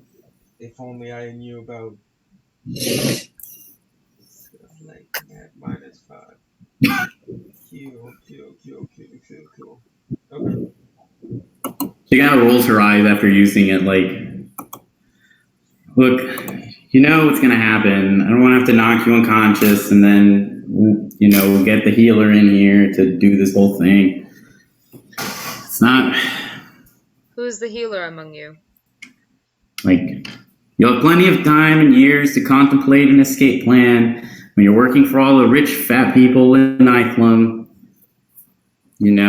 It's nothing personal. Just allow us to get you there.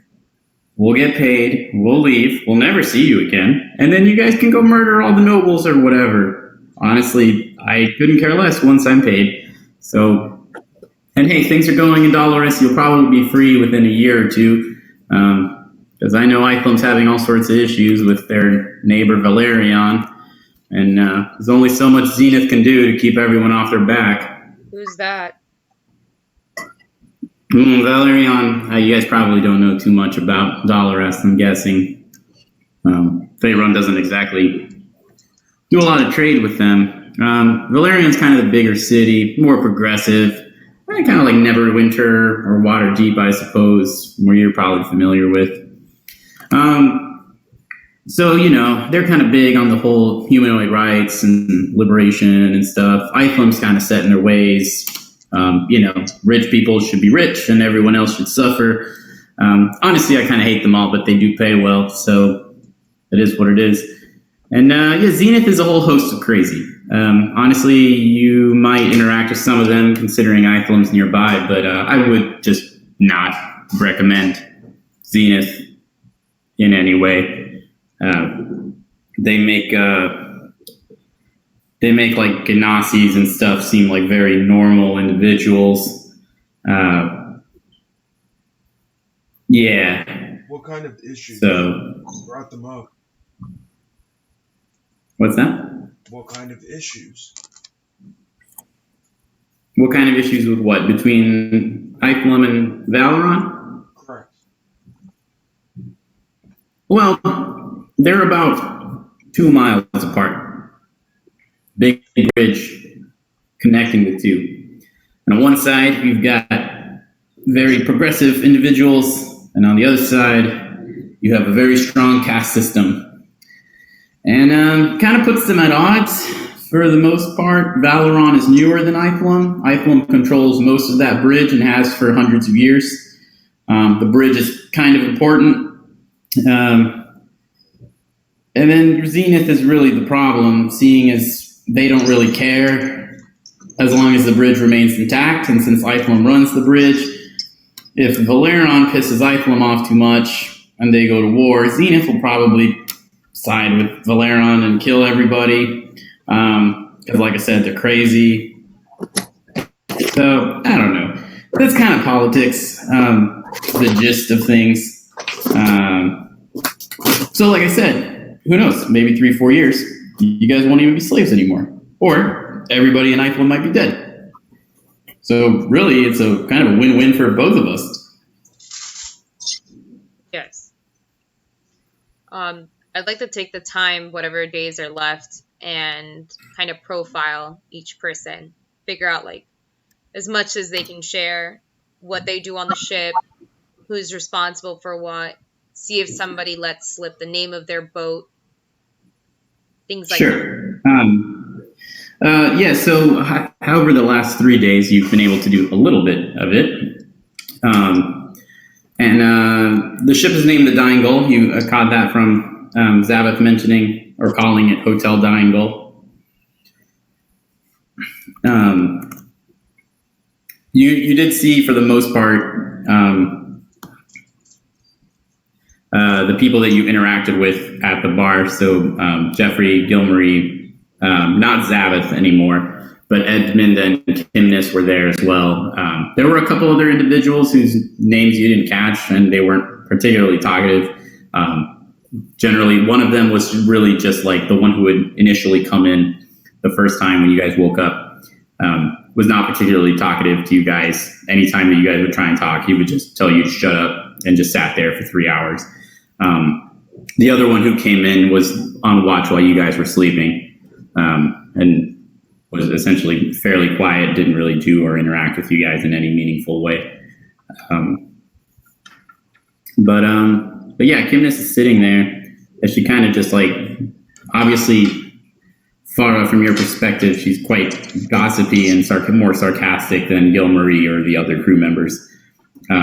She obviously is intelligent, though. Like, she's fairly plugged into the politics and social stuff of Dolerast. But, like, kind of pretends like she doesn't care. What does she do on the ship? Like, do they have ship responsibilities, or is just... Of course they have ship responsibilities. She hasn't really talked about it to you guys. You know that Jeffrey, or Edmund is the helmsman. Is the helmsman, yeah. Yeah, and Zaveth is the captain. The rest, Fara knowing ships, and that is probably not particularly big, you assume are just topmen and seamen. Okay. Are any of them gunners?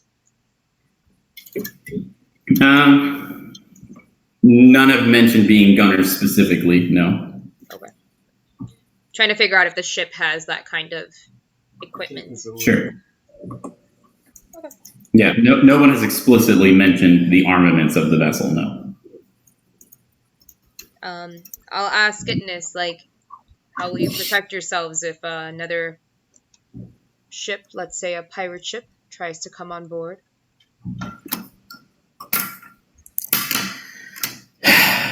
You are such a nosy one, aren't you? She kind of like leans forward in the chair.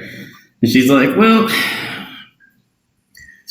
the Navy associated with Dolerast, we're already entering their waters. We should be there in about 2 days. Pretty proactive against pirates. Not quite like Fae Run. But, you know, got our own abilities here. Various weapons that we've stolen over time.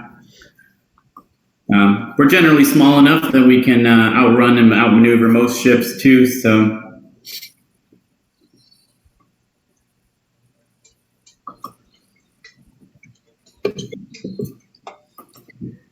Of course, I suppose, you know, worst comes to worst, we do have the advantage. Most people aren't exactly willing to take a Goliath on one-on-one, especially not someone from, and she kind of like coughs at this, and you guys can just see like blood pouring out of her mouth as she does cough, and she like wipes her mouth and just sees like all this blood and starts coughing again, and there's just like blood like pouring out of her mouth. And she just kind of starts like choking and frothing and falls over on the floor. She, just kind of like thrashing on the ground, like, and you see this blood like kind of just pouring out of her mouth. And like, after about a minute or so, she just like stops moving. There's like silence in the hold for like, or nothing happening for like 2 or 3 minutes. Where's the wand? The wand is on the floor behind her.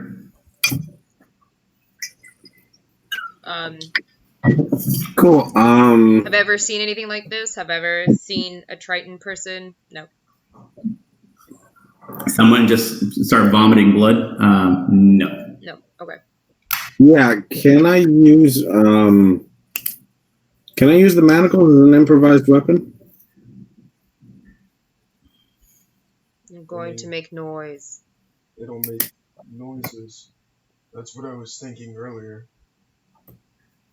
Didn't work out too well. What did you say, Reyla? I'm sorry. Javier, I don't see or hear you ever. He wants to use the manacles as an improvised weapon. And he's up. And he's done. Against what? I don't know. Can you see him? I see him now. Against what?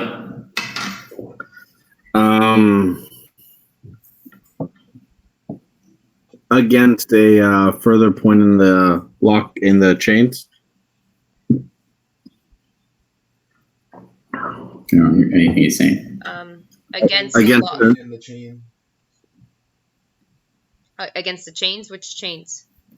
Chains you tell me. Yeah. Which ones, Javi? Chains. Yes. We're not chained up. We're not chained. We just have this thing. We just have these like. We're like this, and like we have a ball We thing, have 2 balls. and then there's a lock here. It's 2 of them. We have Okay. 10. But we don't have like chains on our feet or anything, right, Mike? I missed that. No, you don't. That's my bad. I have been losing mic all evening. I know.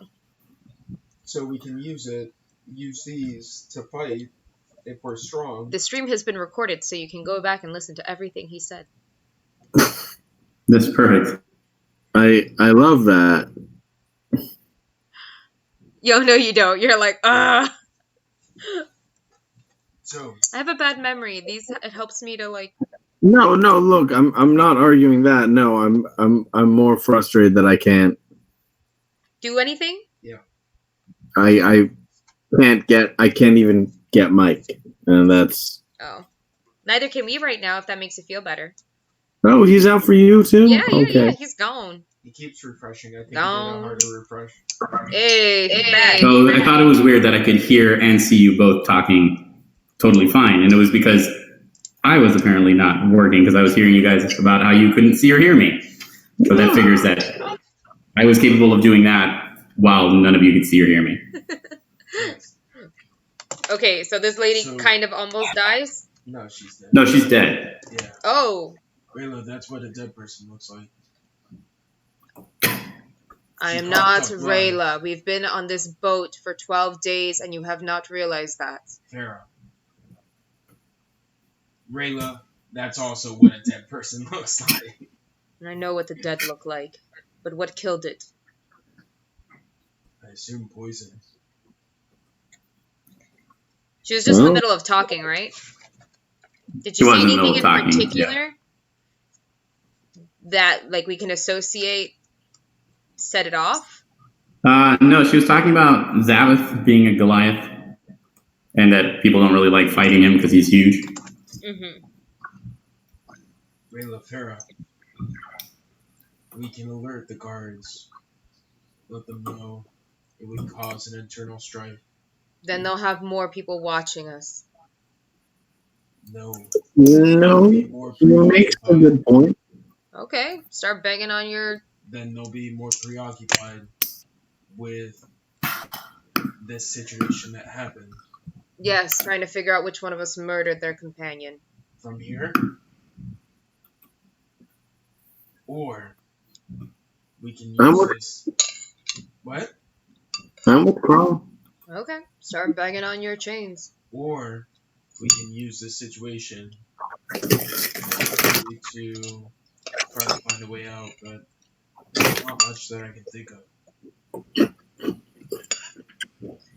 Yeah, as you guys are talking, you hear the door begin to unlock.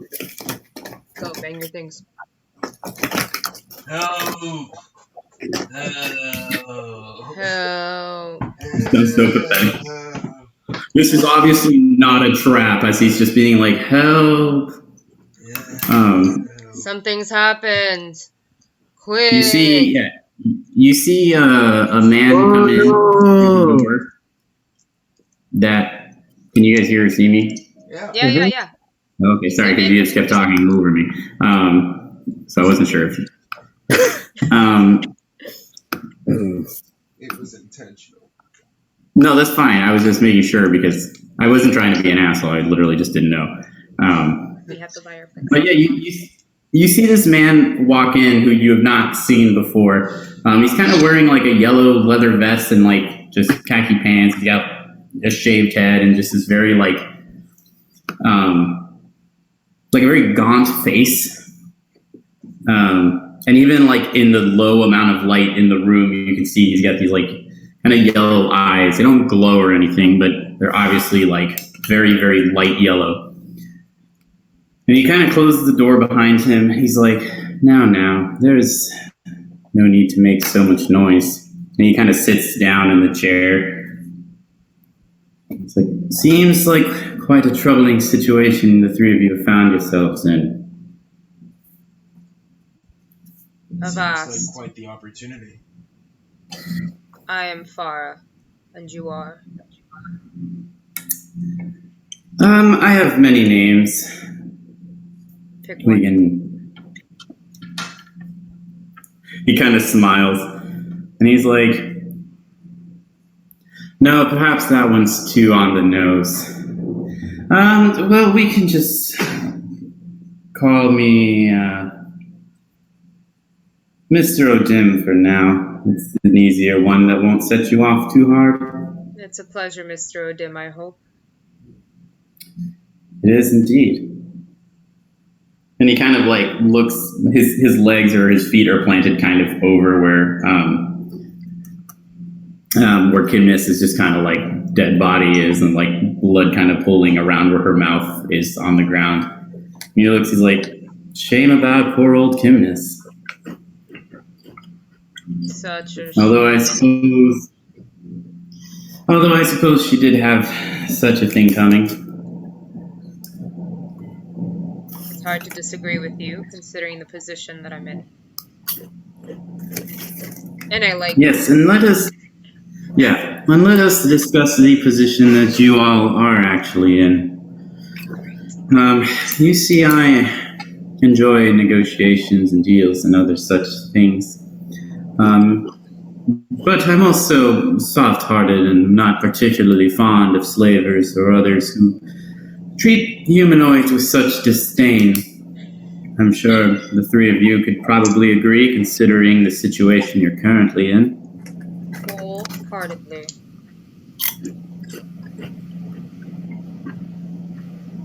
Yep.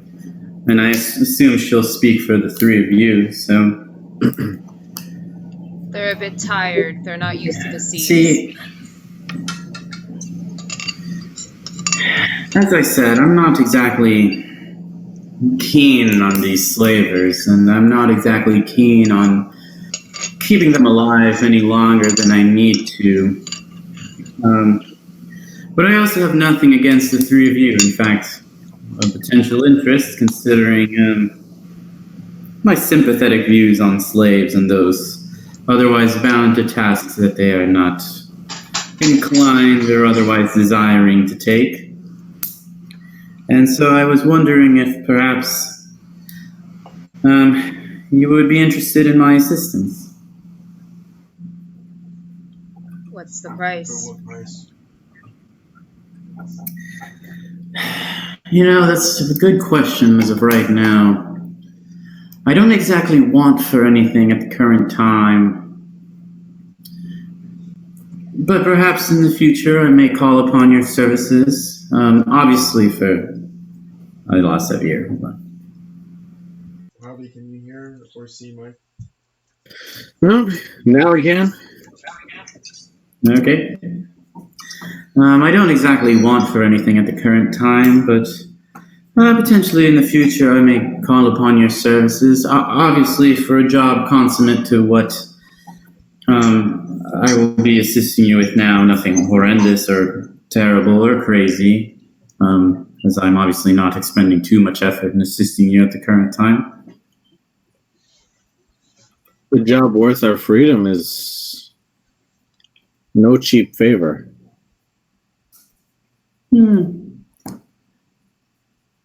I suppose. Depends on how much you value or consider your freedom is worth. There are plenty of slaves that reside in Iceland that are more than content with their lot in life. Although the three of you don't exactly strike me as ones that would be very content in that kind of servitude. No. Somehow that makes sense. I'm happy to owe you a favor. Can you at least explain to us the nature of the favor that you'd call in? I don't know what he said. What is the nature of the favor? To us, the nature of the favor that you call in. It will be some form of errand or assistance. I do a lot of work similar to what I'm currently doing, assisting those who have found themselves in impossible odds or other circumstances that are quite dire. What? Did you lose him, Javi? As I said. Yep, similar to... helping us in these types of situations. Yeah. Whoop! Yep. He's gone. It was from he's back, baby. He's so frustrated. I want to hug him. Yeah. Can you see him, Mike? On the bright side with this, I have like 3 more sessions prepared apparently. So. Oh, okay. Because apparently we're not going to even get past the first quarter of the session I have prepared, since every conversation takes 45 minutes. Yep. Can you hear me, Javier, at least? I can. All right. Basically, he was saying assisting him in similar situations of assisting others in overcoming what otherwise seem impossible odds.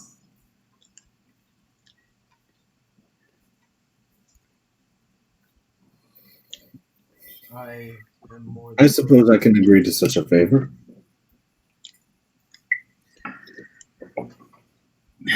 Well, then that is what I do. good news. If we are all in agreement, then I'm more than happy to help. He kind of just like, as he's just staring and talking at you guys, the locks on your things snap off. Fucking A.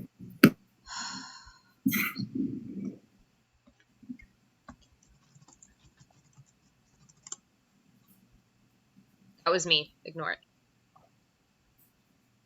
Gotcha. My bad. My boys. Manuela Palma. Oh.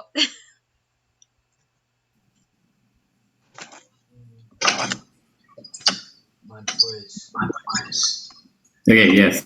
So as he's talking to you, since we only got 30 seconds, the shackles, the locks on them break off. The shackles begin to come apart on your wrists.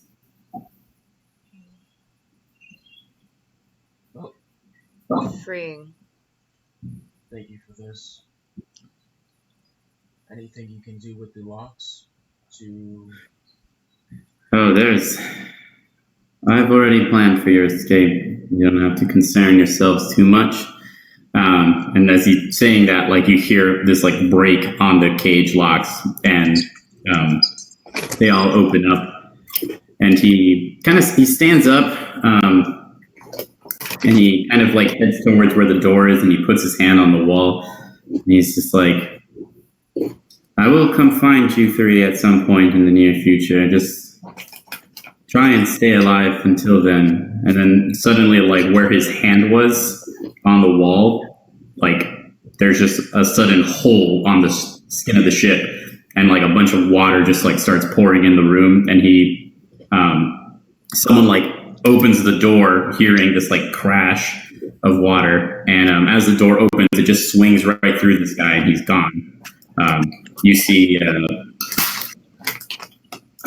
Gilmarie comes in, and she like looks at all like the water just rushing in, and like the dead person, and you guys just like the cage is open and your hands free of what you guys are doing, or like of your hands. And You guys like magic missiles? I cast Entangle. Yeah, exactly. And I search the body. Javi gets the wand of magic missiles. So this room is flooding very rapidly. You're going to search the body? I'm going to grab the fucking body and drag it, no? Or the person's entangled. I'm going to try to entangle it. I don't know if it's happened. Never mind.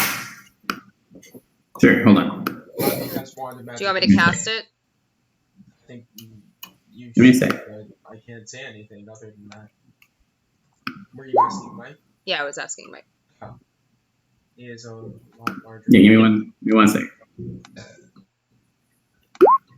scroll all the way to the bottom. Oh, thank you. I'm Oh. You're not there. I'm not anywhere. Yeah. If only 5 less hit points. I think you slept since that happened, no? Did I sleep since? Nope. Nope. You fucked yourself. Sorry, babe. Yeah. Aha. I see. Hello.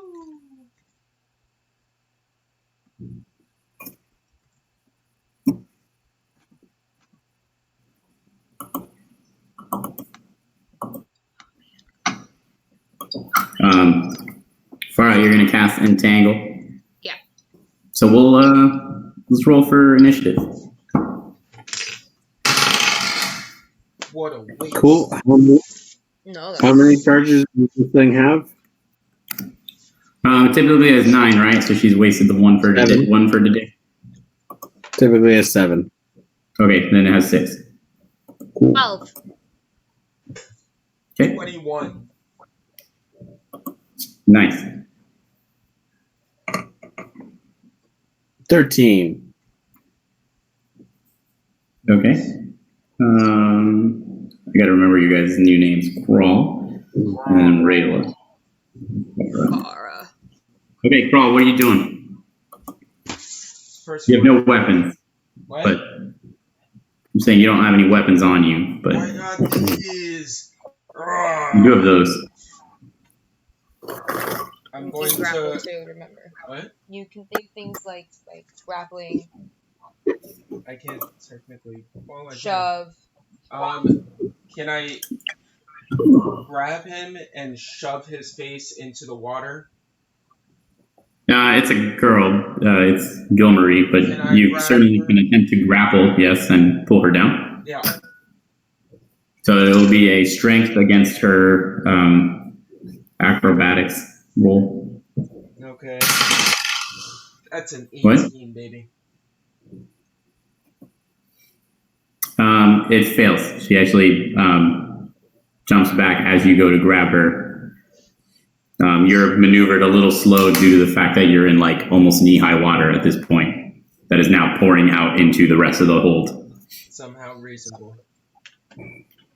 She rolled very high. Yeah, I was like, son of a bitch, man. Yeah, she got a 20. She do a backflip that way? Okay. She did a backflip. No, she just bounced back, seeing 3 people rush at her. So that brings us then to Reyla, who I assume is frozen and unable to hear me. No. Nope. I can hear you. I'm going to do a magic. Well, he is frozen for me and I'm unable to hear him. He wants to She do gonna magic missile. I figured as much. Well, what level? You can only do it to your current spell level, so that's going to be a level 1. You can only do it to your current spell level, so that's going to be level 1. Level 1. Okay. So roll for damage. Her. Instant hit. Nice. So is it just one missile? I think it's 3 at level 1. Yep. And that's going to be 14 damage. Yeah, you're the wand shoots out. The little missiles striking her as she like steps back from Krall's grab, and as they like kind of work around her body and stuff, she falls into the water, dead. Nice. Staring now past her and into the rest of at least the hold here, you do see another person who is just kind of like standing up from a table. The room continues to flood. It is Fara's turn. Did she have anything on her that I could grab? She did not have any active weapons on her at this time, no. Alright, that was my question. Okay, let's see. 20, 25. Alright, so I'm gonna move. Oh god. I don't think I can move my characters. I don't know why. Okay. And I'm gonna go like there. No, show! Why aren't you showing? Next to the do you have first the right little thing table. selected? Cool. You sure you have the right button selected? Yeah, the little pointer, right? Well, you just moved your character. No, yeah, but how do you do, like, if you want to show a location? Just hold it. Yeah, that's what I was trying to do, and it wasn't letting me. Okay. Okay, whatever. There you go. Nope, that wasn't me. That wasn't me. Okay, and then I'm gonna...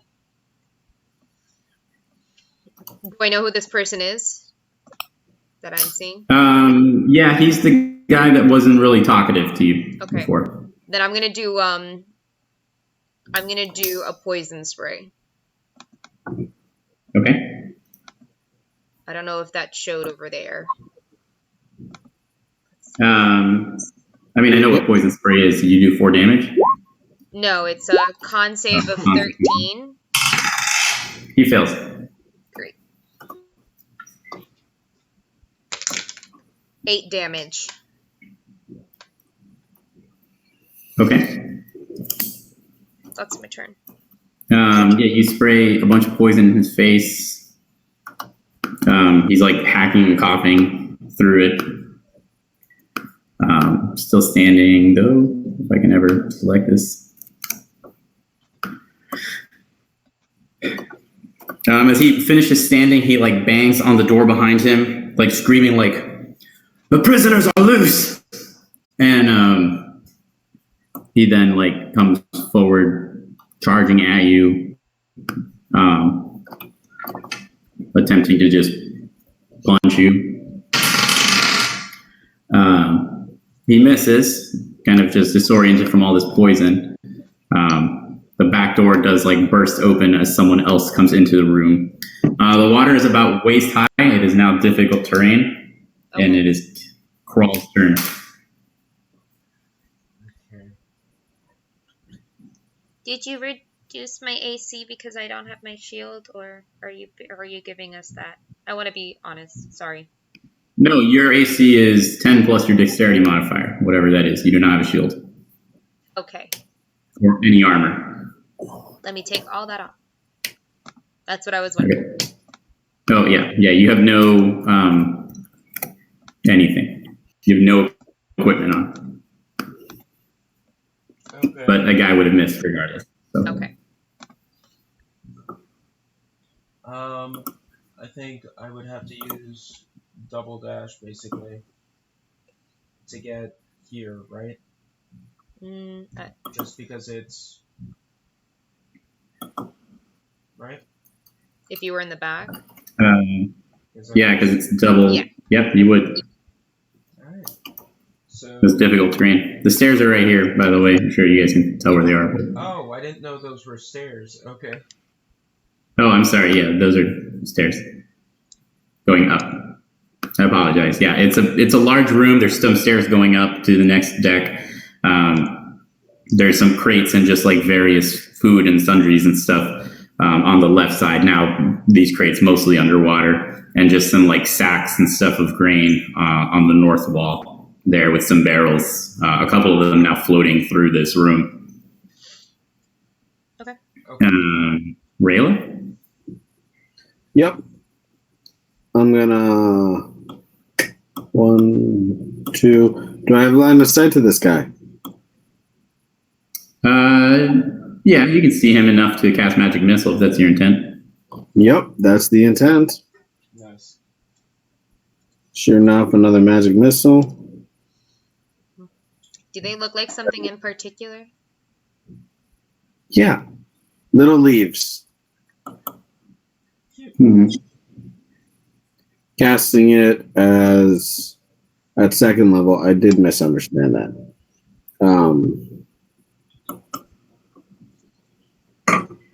Doesn't it?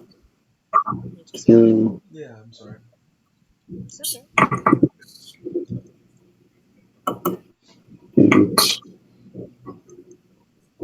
Hungry? For 13 damage.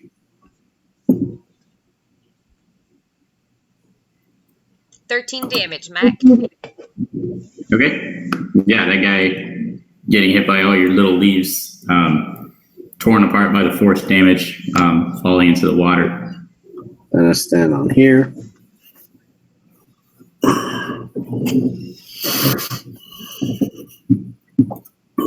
And that's the end of my turn. Okay. Fara? Let's see. trying to see how far away. Okay. I'm gonna do the poison spray again. Okay. Con save. He fails. Great. 11 points of damage. Okay. And then I'm gonna back up towards the stairs. All right. That person falls down coughing at your poison into the water. The water is now for the two people who are not on the stairs. It is about shoulder height. For Reyla, it is about knee height where you're standing. Okay. So then it's Krall's turn. Can I stand on these to get to the stairs eventually? I mean, you can just swim because you're in shoulder high water. Yeah. Yeah. Well, like, it's more... No, I think he's asking if he can move. Actively stand on them to like stay out of the water? Well, not to stay out of the water, but basically once Reyla... So that my head doesn't go under the water and I'm not trapped. And we can go to the next level. Yeah, you can move the 20 or the 20 feet it takes to get there and then use your action as a reaction to move once the stairwell is clear. Cool. Which then brings us to Reyla. Yep. Gonna go upstairs. So coming up here, you see, sorry, just a second to do this. Another hold, come on, reveal button. Large amount of crates and barrels lining this one. And you see a couple of people like coming out of rooms on both sides of you. There is a stairwell going up, which is here. And this floor here is just like a grating and stuff like that. You can actually see like Krall and stuff through this grating, as well as all the water that is flooding the ship. Okay. Can I cross through here? Running across the grating, you can do it for an acrobatics check. Okay. Trying to just balance and not trip across all the wooden planks that are in like a grid format. 11. Yeah, you're able to. Cool. I'm gonna run past, and so that's 1, 2, 3, 4. On my way, I'm gonna shoot this guy with a level 1 magic missile.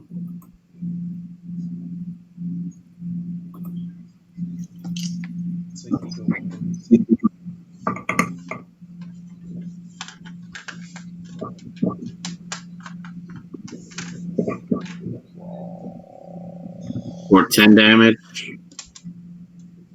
Do you hear any of that, Mike? 10 damage. No, I didn't hear any of Guy that. on the right. He's gonna shoot that guy. This guy. Okay. Yep. With 10 damage? Oh, Yep. that is good. Okay. And then I'm gonna finish going up these stairs.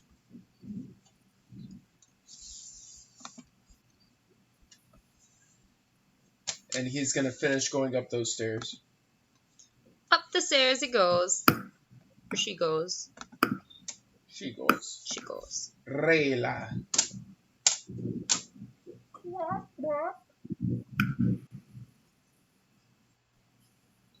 Nice. There's more people up there.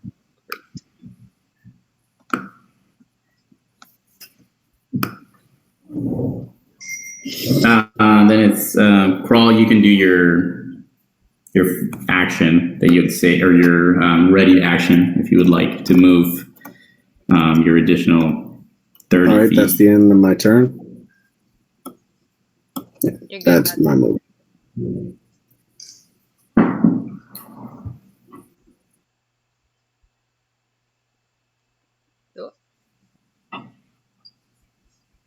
So moving up there. That's what, 5, 10, 15, 20. 10, 15. Alright. And then is Reyla standing on the stairs? Nope. No, you can move out faster. And then 30 would be here, I guess. Okay. I made it, guys. All right. Fara? Okay.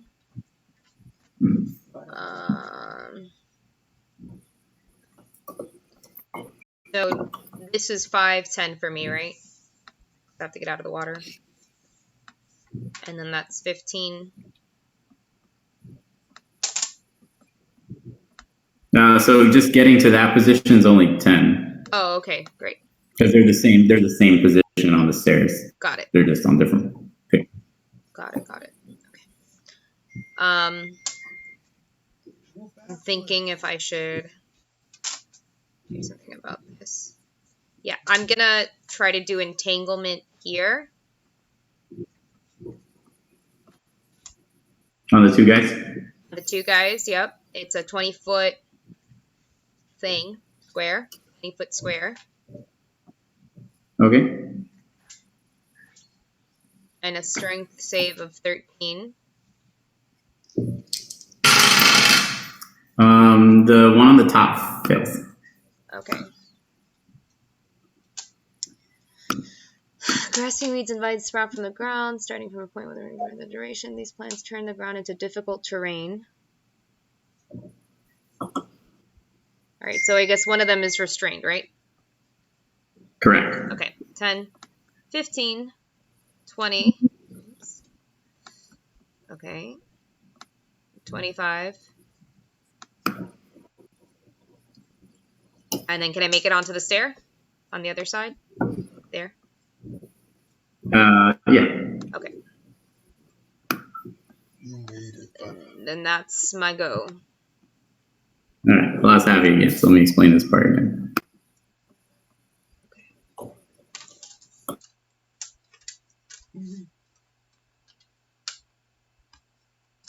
Hello, everybody. Say hello if you can hear me. No, you can't hear me? Oh, now I can. Okay. Reyla, can you hear me?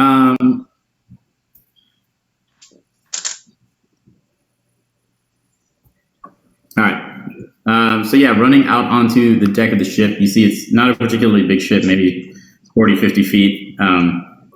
Fara, getting your bearings. This is a sloop. Probably not super useful information right now, but that is what it is.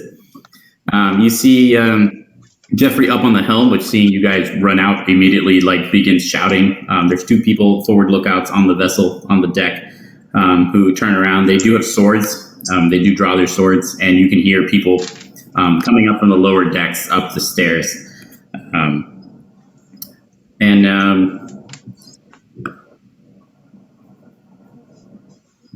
Yeah, so Fada, that one guy who was like right behind you,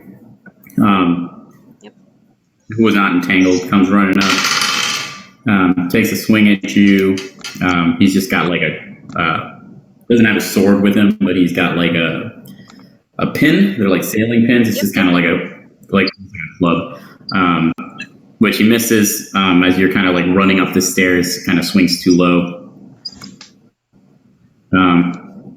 These two guys running over, one running to Reyla, missing as well. The guy aiming for Krall hitting for Do we recognize anybody 6 that's damage. Attacking us? Yeah, so the one guy on the who just attacked Krall is Edmund. The guy up on the helm is Jeffrey.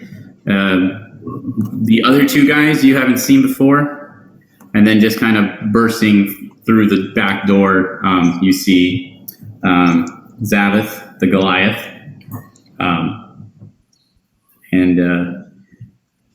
he does not look super happy about this whole situation. But you do hear the guys calling from down below, like, Captain, rapid flooding downstairs in the hold. So let's see. It is Krall's. Question: in terms of that whole strength check, would it be possible to stand here and throw this guy over here? Yeah, I mean, you would have to successfully grapple him and then walk him over. Your movement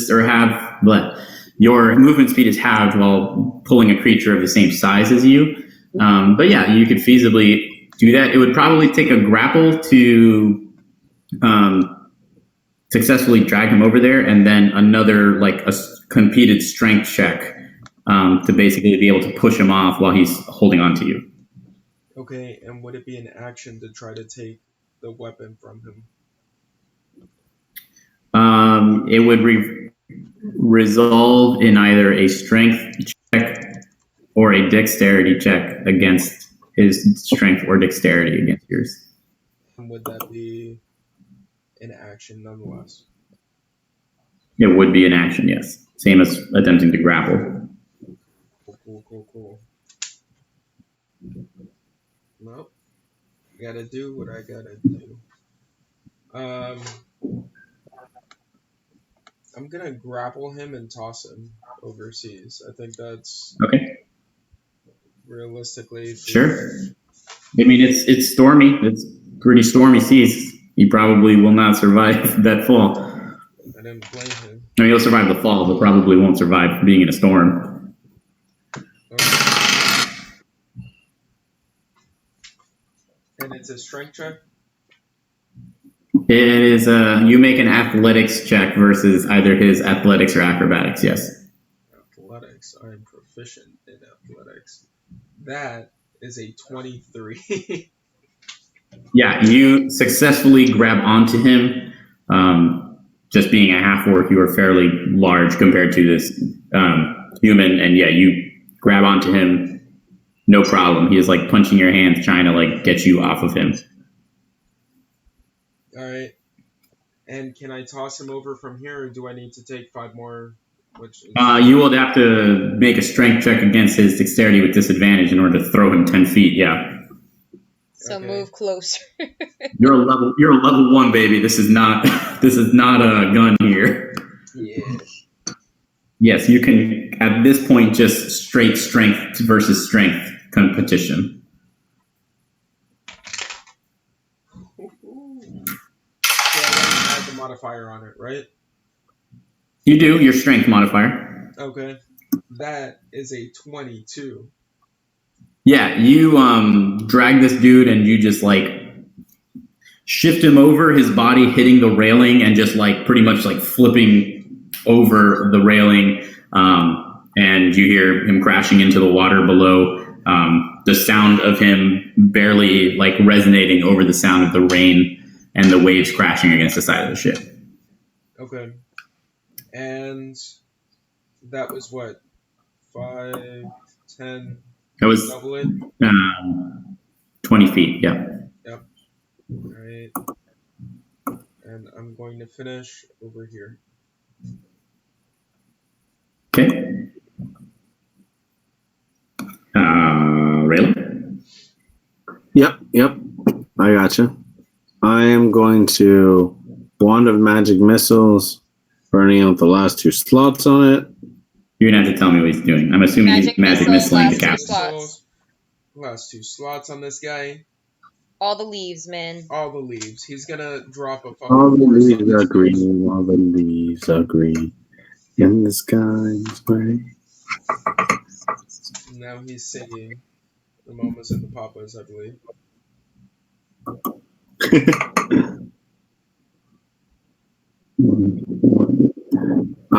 That's 13. That's a 13. Okay. Mike said the guys. No, he didn't. No, he didn't. And now I need to make a check to see if this wand explodes. It does not disintegrate into dust. It does. Yay. Don't worry, that'll happen soon enough. Oh. He disintegrated into dust. Well, Reyla gets back. He's there. Oh, he is? Okay. Yep.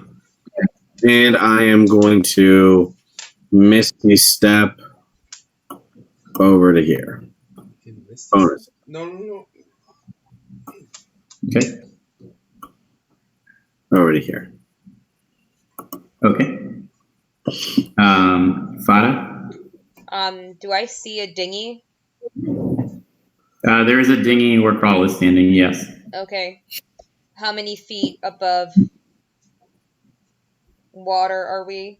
Like 3 stories. Oh, are we 30 feet? It's a sloop, so it's only like 20 feet to the water line. Okay. Is the dinghy attached in any way? Does it need to be? The dinghy is on ropes tied to the railing of the ship, yes. Okay. I assume Krall knows what the fuck he's doing because he's been a sailor, or so I've heard. It's a good assumption. Good assumption, right? Would it be feasible for me to, like, I want to move over, but when it's my turn, I kind of want to control and shape the water to, like, bring the dinghy off of the boat and into the ocean with us in it? You only get 5 feet of water. Oh, 30 feet range. Got We can it. bring it close, and then we can just hope for... You only can move a 5-foot cube of water. That is you would need a lot more water than that to float a dinghy. You freeze the water provided. Is it, I freeze water on a person? Yes. Like their hands? Assuming there's enough water to freeze their hands, yeah. You could freeze the ring. Do I see a puddle close to me? I mean, the deck is wet. It's raining. I'd like to freeze his hands. Whose hands? I don't know what tool or device he's holding, but whatever it is, I'd like to, like, freeze it in place. Like a 5-foot cube around his hands. So that's not control. So control water means you can freeze water that already exists. I believe. You instantaneously move or change the flow of water. You freeze the water. You look up this stuff. I believe you're listing multiple possible effects. Oh, okay. No. It's not one thing you can do it. It's not something you can do together. You can't move and freeze it? I don't think so, but we're going to get a DM ruling. So that's Control any freestanding water. 30 feet, you cast a spell.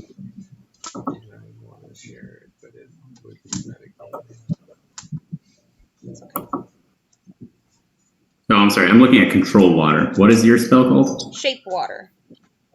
Shape water. That is a very different spell. Yes. I'm like, God, this is pretty strong. But no, that's a 4th level spell. That would be why it's very strong. Shape water. You can change some fucking water and stuff. I want to change its shape. Change it into... Fuck that guy.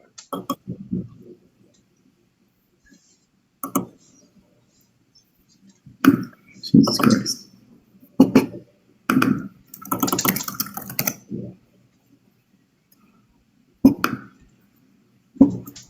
Manipulate in one of the following ways. Instantly move or otherwise change the flow of water as you direct. Move up to 5 feet in any direction. This movement doesn't cause enough force to cause damage. Cause the water to form into simple shapes and animate at your direction. You change the water's color or opacity. The water must be changed in the same way. You can freeze water provided there are no creatures in it. So it can't, like...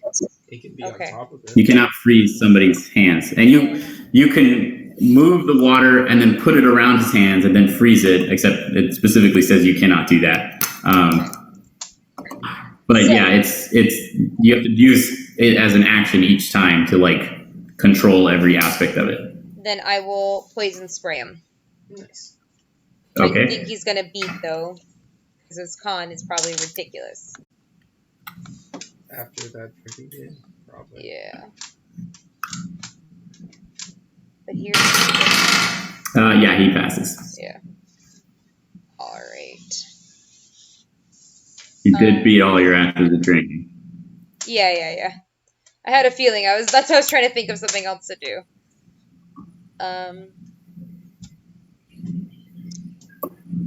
Yeah, well, that's my turn because I'm not gonna. I guess I can try to get hit. Sure. 15. I'll try to go this way, and I'll take the attack of opportunity. Okay. Yeah, this guy does hit, okay. So he deals 3 damage to you. 3 damage? 3, yep. Why'd you say something?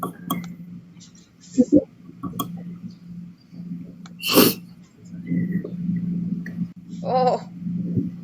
What? I don't know these things.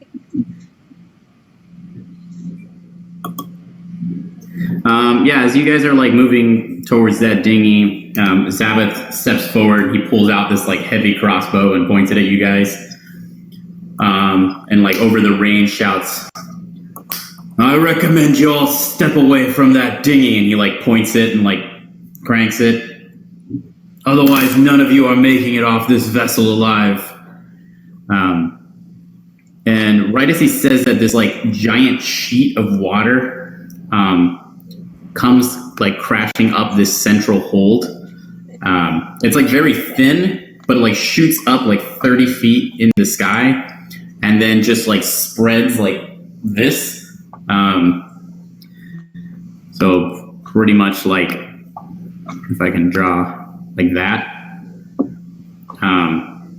and literally just destroys the boat in half.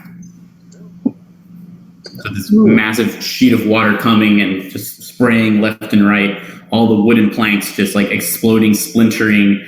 And yeah, the front half of the boat like tips backwards. And the back half tips forward into this wall. And as you guys kind of seeing through the wall, see Zabeth and this other crew member and Jeffrey like sliding down the deck, and then just pretty much being vaporized as they get hit by this like super high pressure water. The dinghy does tumble into this wall and just gets splintered apart into pieces. You guys fall into the water, not into the wall of water, but into the ocean water. And this ship sinks, and you guys are alone, adrift in a mild storm, as you know, but essentially just surrounded by pieces of rope and other like rigging and stuff from the ship that has not been disintegrated by this massive wall of water. Any Titanic planks?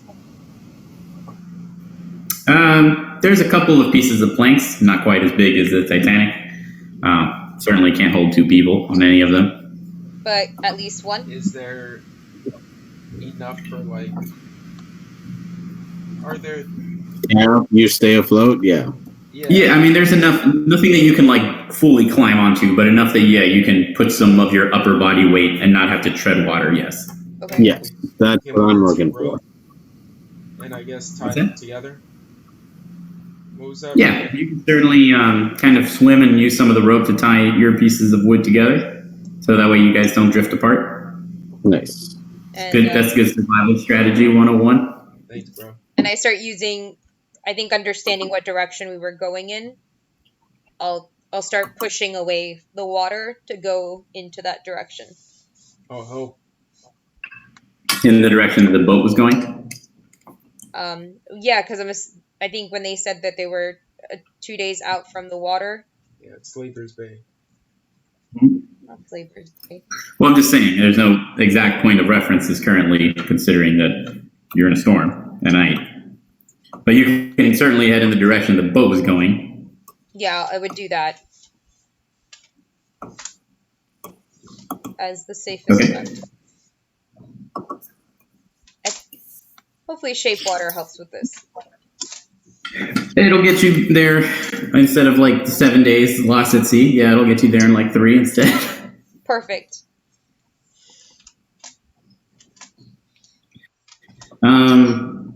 Yeah, so as this kind of storm continues over the course of a couple hours, it begins to die down. Another hour or two later, the sun begins to come out. You guys are essentially just floating, holding on to some rafts and stuff like that. Anything you guys want to talk about over the course of your marooning? Could I try using Entangle to get some fish? Starve. No, they have to sprout out of the ground. Okay. Do we have any, like... Oh, we have rope. Yeah, we have rope, I guess. So we're gonna wrangle some fish. Have any of you ever been fishing before? Yeah, it's do we have terrible. any wood? Like, any, like... palitos? We are on a plank. 3 separate You can probably splinter up some of your planks, yeah for sure. Do that, and basically, there's no way to sharpen it on like the side of the plank as much as I can. Tie some rope to it. Okay. So you've made like an improvised harpoon. Yeah, straight cast. Is what you're getting at? A wooden harpoon. Tom Hanks. It's fair. Yeah, I mean, there's not a lot of big fish that come towards you guys, but certainly a number of small ones just kind of hiding in the shadow that you guys cast underneath. If you want to try and harpoon a fish, Krall, I will let you attempt it if you would like. It's an improvised weapon, so you don't get a proficiency bonus on it, but it would just use your strength or dexterity.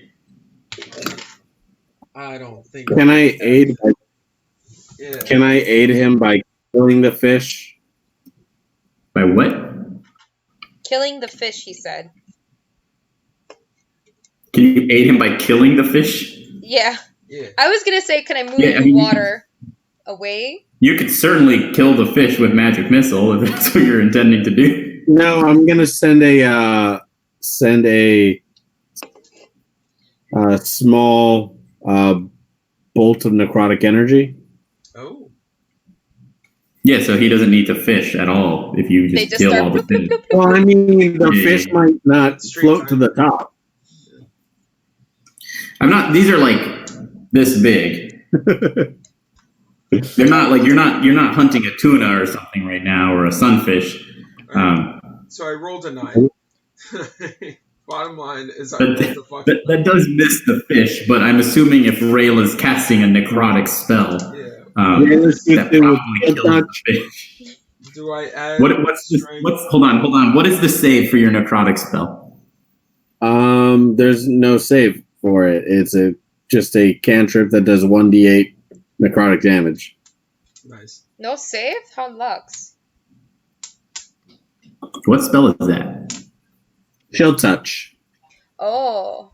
Oh, so you have to touch the fish. Nope. You make a ranged spell attack. Okay. Oh, okay. So you have to roll. Yes. Yeah. Yeah. No, sorry. I thought you said there's no save or attack roll. I'm like, that's not a real spell. Okay. You have to make a hit. That makes sense. All right. I'll roll the hit. That is pretty cool. I don't see him anymore. That's a 16. 16 to hit. 16.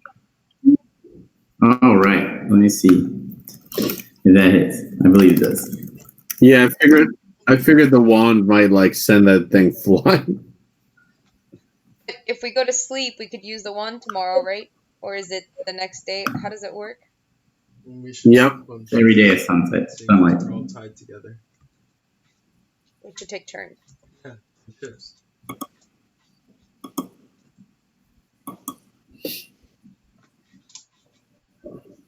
Cool. Yeah, that hits. Okay, I'm gonna tear off a piece of my rags, and as they start to float up, if you roll, it only kills one, but I will keep doing this.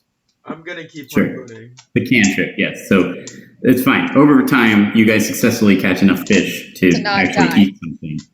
Correct. Nice. Sashimi. So I mean, hunger is not the big concern. It's salt water, but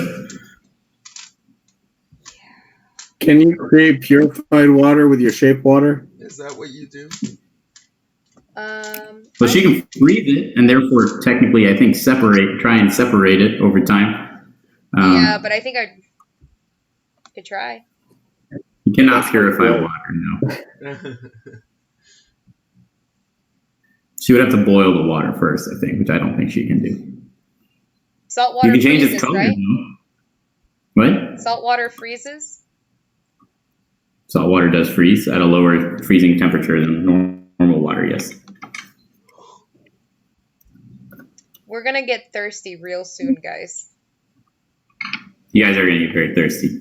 That's all right. It's part of the plan. Great. Cool. Krall, you look like you need to rest. I'll take first watch. I somehow need to rest. I'm somehow at 1 hit point. Back to level 1, baby. Well, since I'm assuming Javier cannot hear me. I can hear you. He can hear you. No, he's No, gone I now can't. entirely from me. Now, as soon as you said that, Oh my goodness.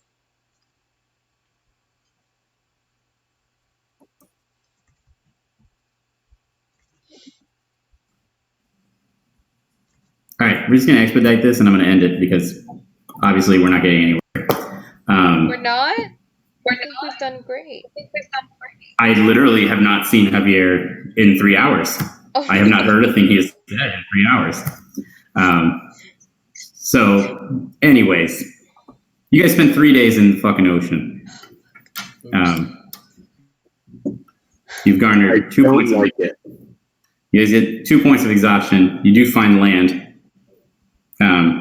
There are some reefs around it, and it is particularly hazardous moving through. So, with your 2 points of exhaustion, which I don't know even what that does, because I don't have internet apparently to even Google search what that does. I believe you have disadvantage on your saving throws, right? If I'm not mistaken, or maybe attack rolls. I think it's attack rolls, but no, it's saving throws. At least. Oh, your speed, yeah. All right. So you guys are on these planks. You're approaching these very shallow, sharp reefs that circle the edge of this this island. That, as far as you can tell, it looks like a tropical island. It's got nice beaches and stuff like that. But yeah, the current does become stronger, and the waves do begin to kind of like push you towards these sharp reefs. What would you guys like to do? Is there a point that does not look sharp? Like There is small areas between these reefs, yes, that you can attempt to swim through. The current of the entire area is pushing you towards the reef, so you'll have to swim away from them. well, it's more actively. if there's a central location that we can toss the rope and wrangle, so that we can somewhat steer ourselves to the area. Or is it probably Where best are you just to going get to off toss of the them? rope to? I don't know, man. Okay. If there's a reef, The seahorse. is there a way of tying the rope to a reef? Like a structure? You certainly can, assuming you get close enough to the reef. No, we don't want to get close enough to the reef. Is there any barrier that looks like has less water going through it or thrashing less?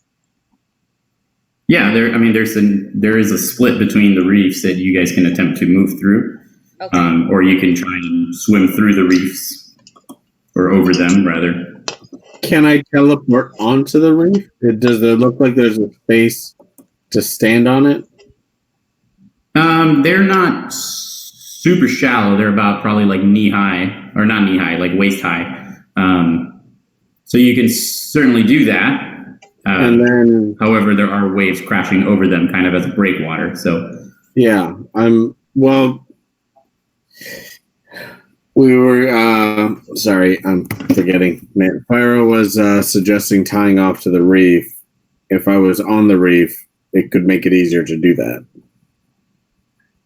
Sure.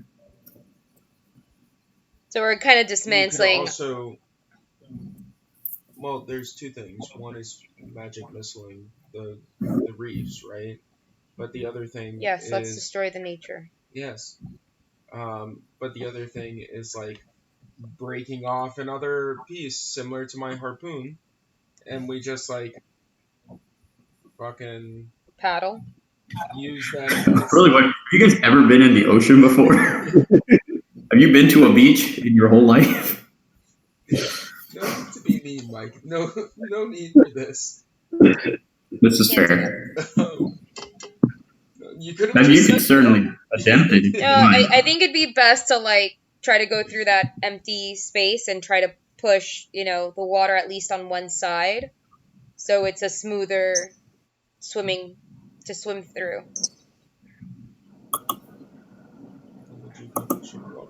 Yeah, I'd be shaping the water away from one side of it so that it's calmer. You can change the flow of water about 5 feet at a time. Yeah. But that would help, right? Yeah. A little, yes. Are we about 30 feet away? Yes. However, what I'm saying is that it's not like you can just redirect the entire ocean current to push you through there. It's just that you can only affect 5 feet of cubic water, which is not a lot in the ocean. Yeah. Right. So you can, timing-wise, try and time it very specifically, which may assist a little bit.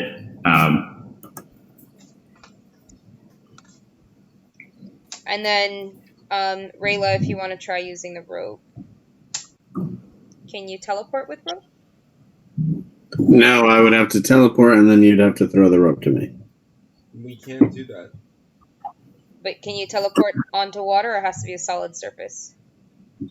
I mean, I can teleport anywhere, but then I would go into the water. Yes, right.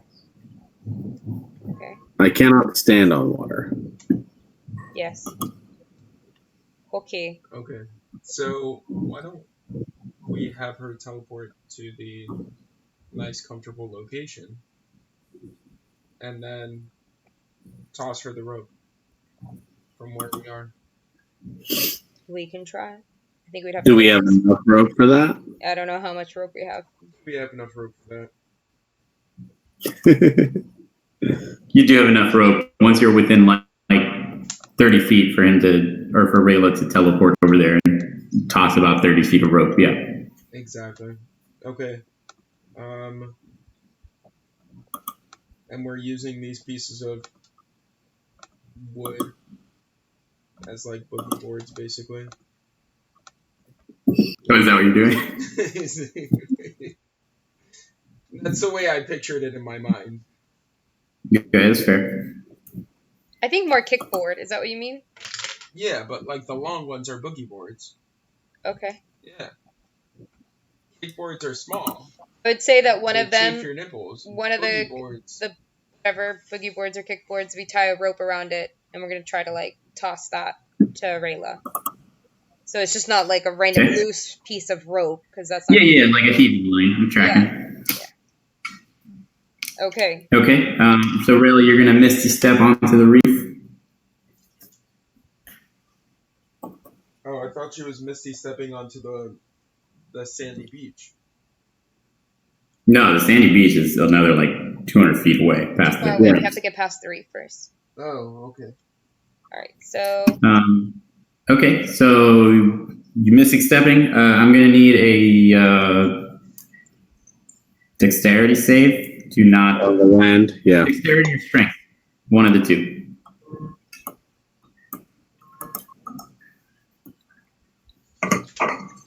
That's a 15. Okay. Yep. So you teleport over there. The moment you land, you just get hit by like a huge wave that crashes over.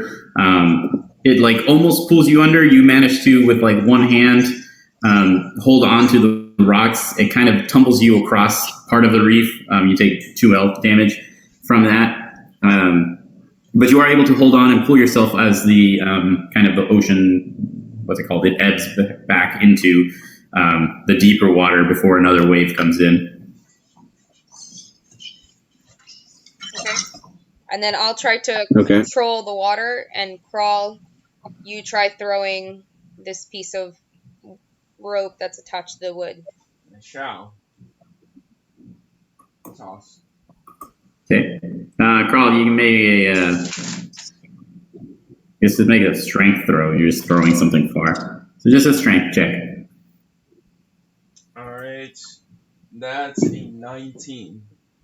Yeah, you're that wooden plank sails right past Reyla, the rope falling in the water next to her, so easy enough for her to just grab.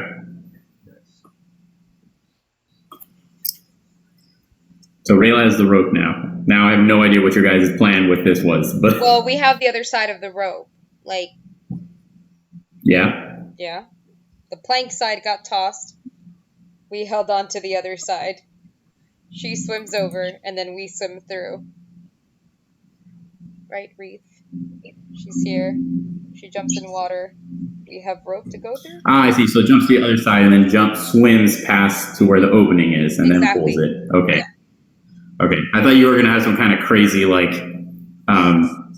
weird maneuver that she was going to, like, swing you guys around somehow. And I was I don't think you've ever been in the ocean before. It's just like... You do not understand how water works at all. No, Reyla's just, like, the anchor point on the other side as much as... I gotcha. All right, Reyla. All right. I'm going to do that then. Okay. So, Reyla, you jump in, and you start swimming, I guess, towards where the clear area is, which is off to your right. You got to swim about, like, 20 feet to get close enough that they can swim straight through as you pull them in. Yeah. As you are swimming or starting to turn in that direction, you do notice something floating in the water, now about floating away from you as well, 20, 25 feet away, kind of drifting in that direction, and you see that it is your wand that obviously was knocked loose when you took the wave on the reef. No. So you have the option of going to get it, basically, and leaving them to their fates, or you can help them. I look at them. I look at the wand. I look back at them, and I decide to help them. Okay. Can I get a athletics? Oh, buddy. Okay. Oh, buddy. We sent the caster to go do this. Mm-hmm. Caster's the only one who could get up there. That's true. Misty step, baby. Baby, that's an 18. You can always just Misty step again over the... Well, I guess you can't bring the rope. Never mind. No, the only reason I can use Misty Step right now is because I can use it as a bonus action. But I don't know if you can even hear me talk right now. That's fine. I do. Oh! Just for once, but I can hear you. It's starting to clear up now, apparently. I just had to wait until 10:30 to actually be able to play. It's because nobody else is playing anymore. It's probably true. Johnny stopped talking off the internet.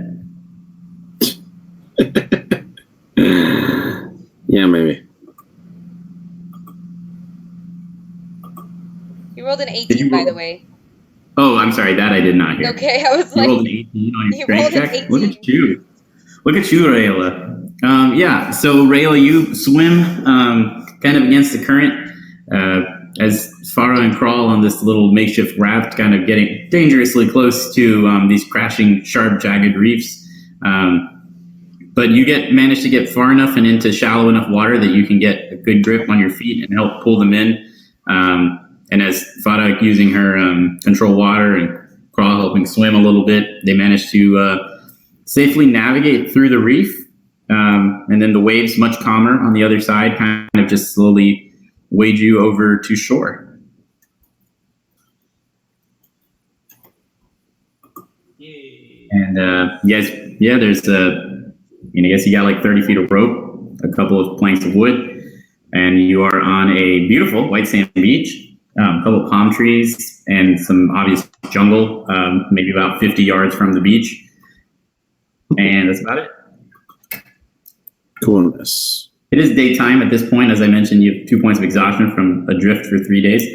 No food or water or anything else. But, well, you had food, some food, but no water. And heavy sun exposure. Do I see coconuts? Yeah, where are you guys? What's that? Do I see coconuts? Oh, there's some palm trees. Yeah, there's coconuts. Okay. I'm going to try to climb up the tree and get coconuts. Okay, let's do a strength check, please. Why? Because you're trying to climb. Or athletics check, I'm sorry. Haha.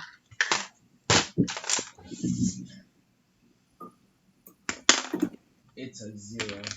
Hey, it's better than that. It's a 5. Why don't you try as I bust my ass onto the floor? Yeah, you managed to make it partway up this 15-foot tree. You do, you do fall and take 2 damage from just falling on your ass after 6 feet of managing to climb up it. Krall, why don't you try? I'll try too. Hey, did I rest at all? Making my... No. Yeah. I thought I rested. On what, you slept for 8 hours? Oh no, short rest. Where did Uh-oh. No, we didn't rest. No, short rest on the boat. On the boat. On the leisurely boat ride. Well, hopefully it'll be... On your No, adrift don't boat do ride? this. You're gonna get hurt. No, even if I get hurt. Look, let's just rest for a while, okay? You can take a short rest on the beach here, yes. Yeah. I would say being adrift in the ocean does not constitute a short rest.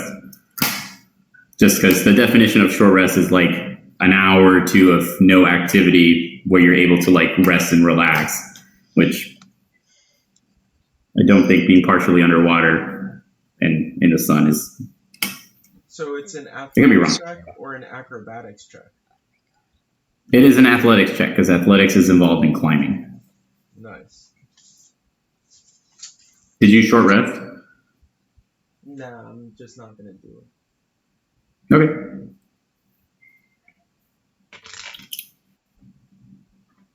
Okay. You're such an asshole. So it's a 20. It's a dirty. Yeah, you're able to... That was with your disadvantage also? Nope. Oh, yeah, you have 2 points of exhaustion, brother. You have all disadvantage and all ability checks. Okay, good. Yeah, you're able to climb the tree fairly, not easily, but you manage to climb the tree exhaustedly and you shake off a couple of coconuts. I try looking for a rock. And oh shit.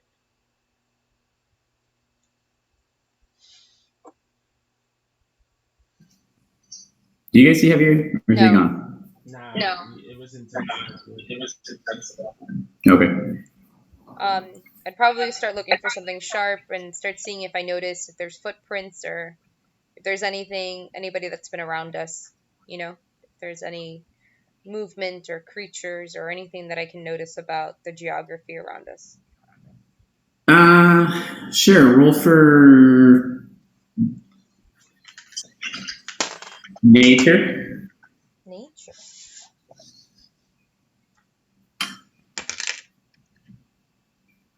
$19. Nice. Well, it's a tropical jungle. You can tell that it's you hear a lot of birds and a lot of animals and stuff like that coming from in the jungle area. You do hear the occasional like kind of cry of a like a jaguar. So that is in and of itself, you know that there are at least some creatures living in the jungle that are larger than you. A lot of parrots and birds mostly. No footprints or anything on shore or anything indicating any kind of like settlement or anything. Although you do see over the jungle, at least kind of rising, maybe a few miles away, you do see some smoke in the distance, which could be a good sign. Okay. Great. Should it be a good time? Did I find me a sharp rock? Yeah, to break the coconuts open? Yeah.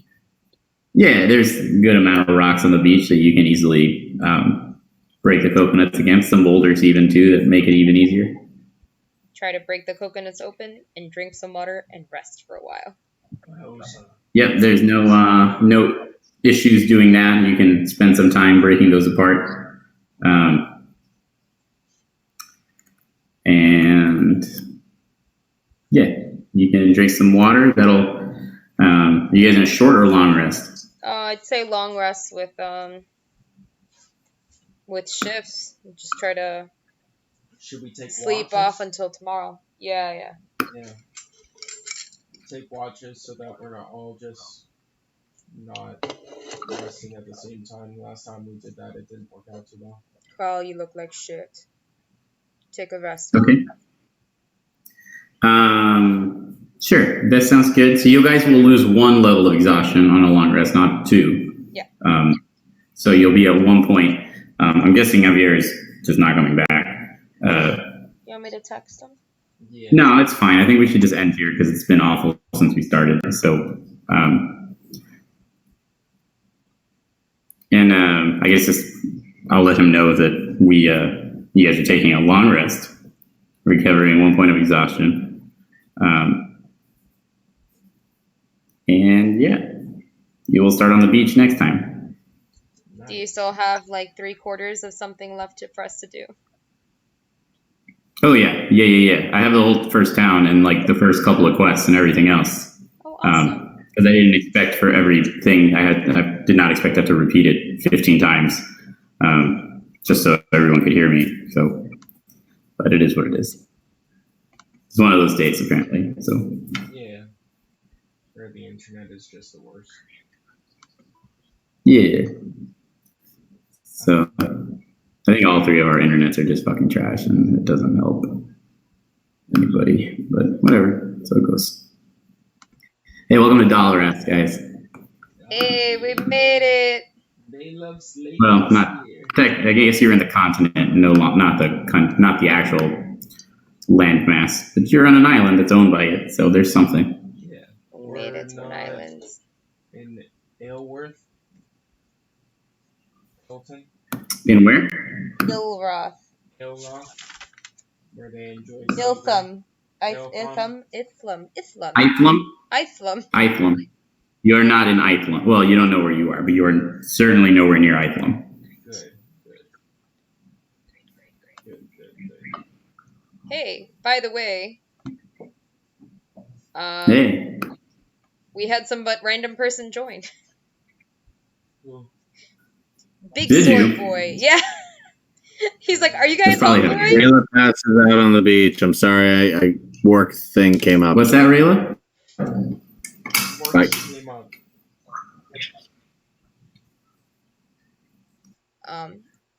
Mike froze. Let me see. I don't know. Hopefully the internet will just be better next time. Yeah. What did this person say, Alex? He's like, homebrew, ? And we're like, yeah. He's like, yeah, gamble. And then stuck around for a bit, but we were having a few issues and then dropped off. But there you go. Well, there's something. Internet famous. Here we come. No, this is good. It like... On our way. I have a bad memory, so replaying the stream will help me remember what the fuck we did. That's really Sure. And there was also just a lot of terms and places mentioned that you guys are just like, I don't know what any of these places are.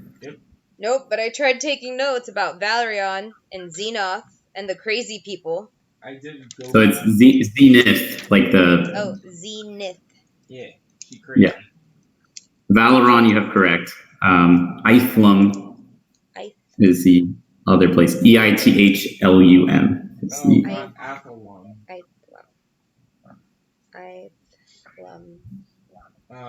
Zenith.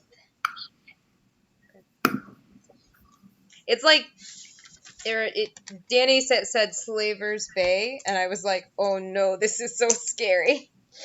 And then Mr. Slaver's Odom. Bay. That's from Game of Thrones. Yeah, I was like, that's not... there's no Slaver's Bay here. At least I don't think so. Itham is not like Slaver's Bay. It's a little more complicated than that. Thank God. It's not just some like outwardly evil people who are like, everybody, we're just a bunch of rich people with slaves. Like, it's a little more complex than that. Can't wait to find out.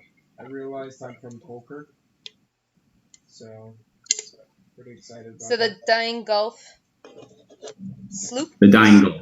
Sloop is done, right? Yeah, that boat got ripped in half. Along with everybody in it, I hope. As far as everybody, the people you saw on deck were disintegrated. Their bodies like torn apart as they slid into this high pressure water that was just shooting up out of the water. Fabulous. Mm-hmm. Yeah. All right. I know I still owe you some stuff. I had a little phone there. That dancing the light came back. Not well, but still came back. How do you feel after our first homebrew sesh? What happened? How do you feel about our first homebrew sesh? Oh no. After our first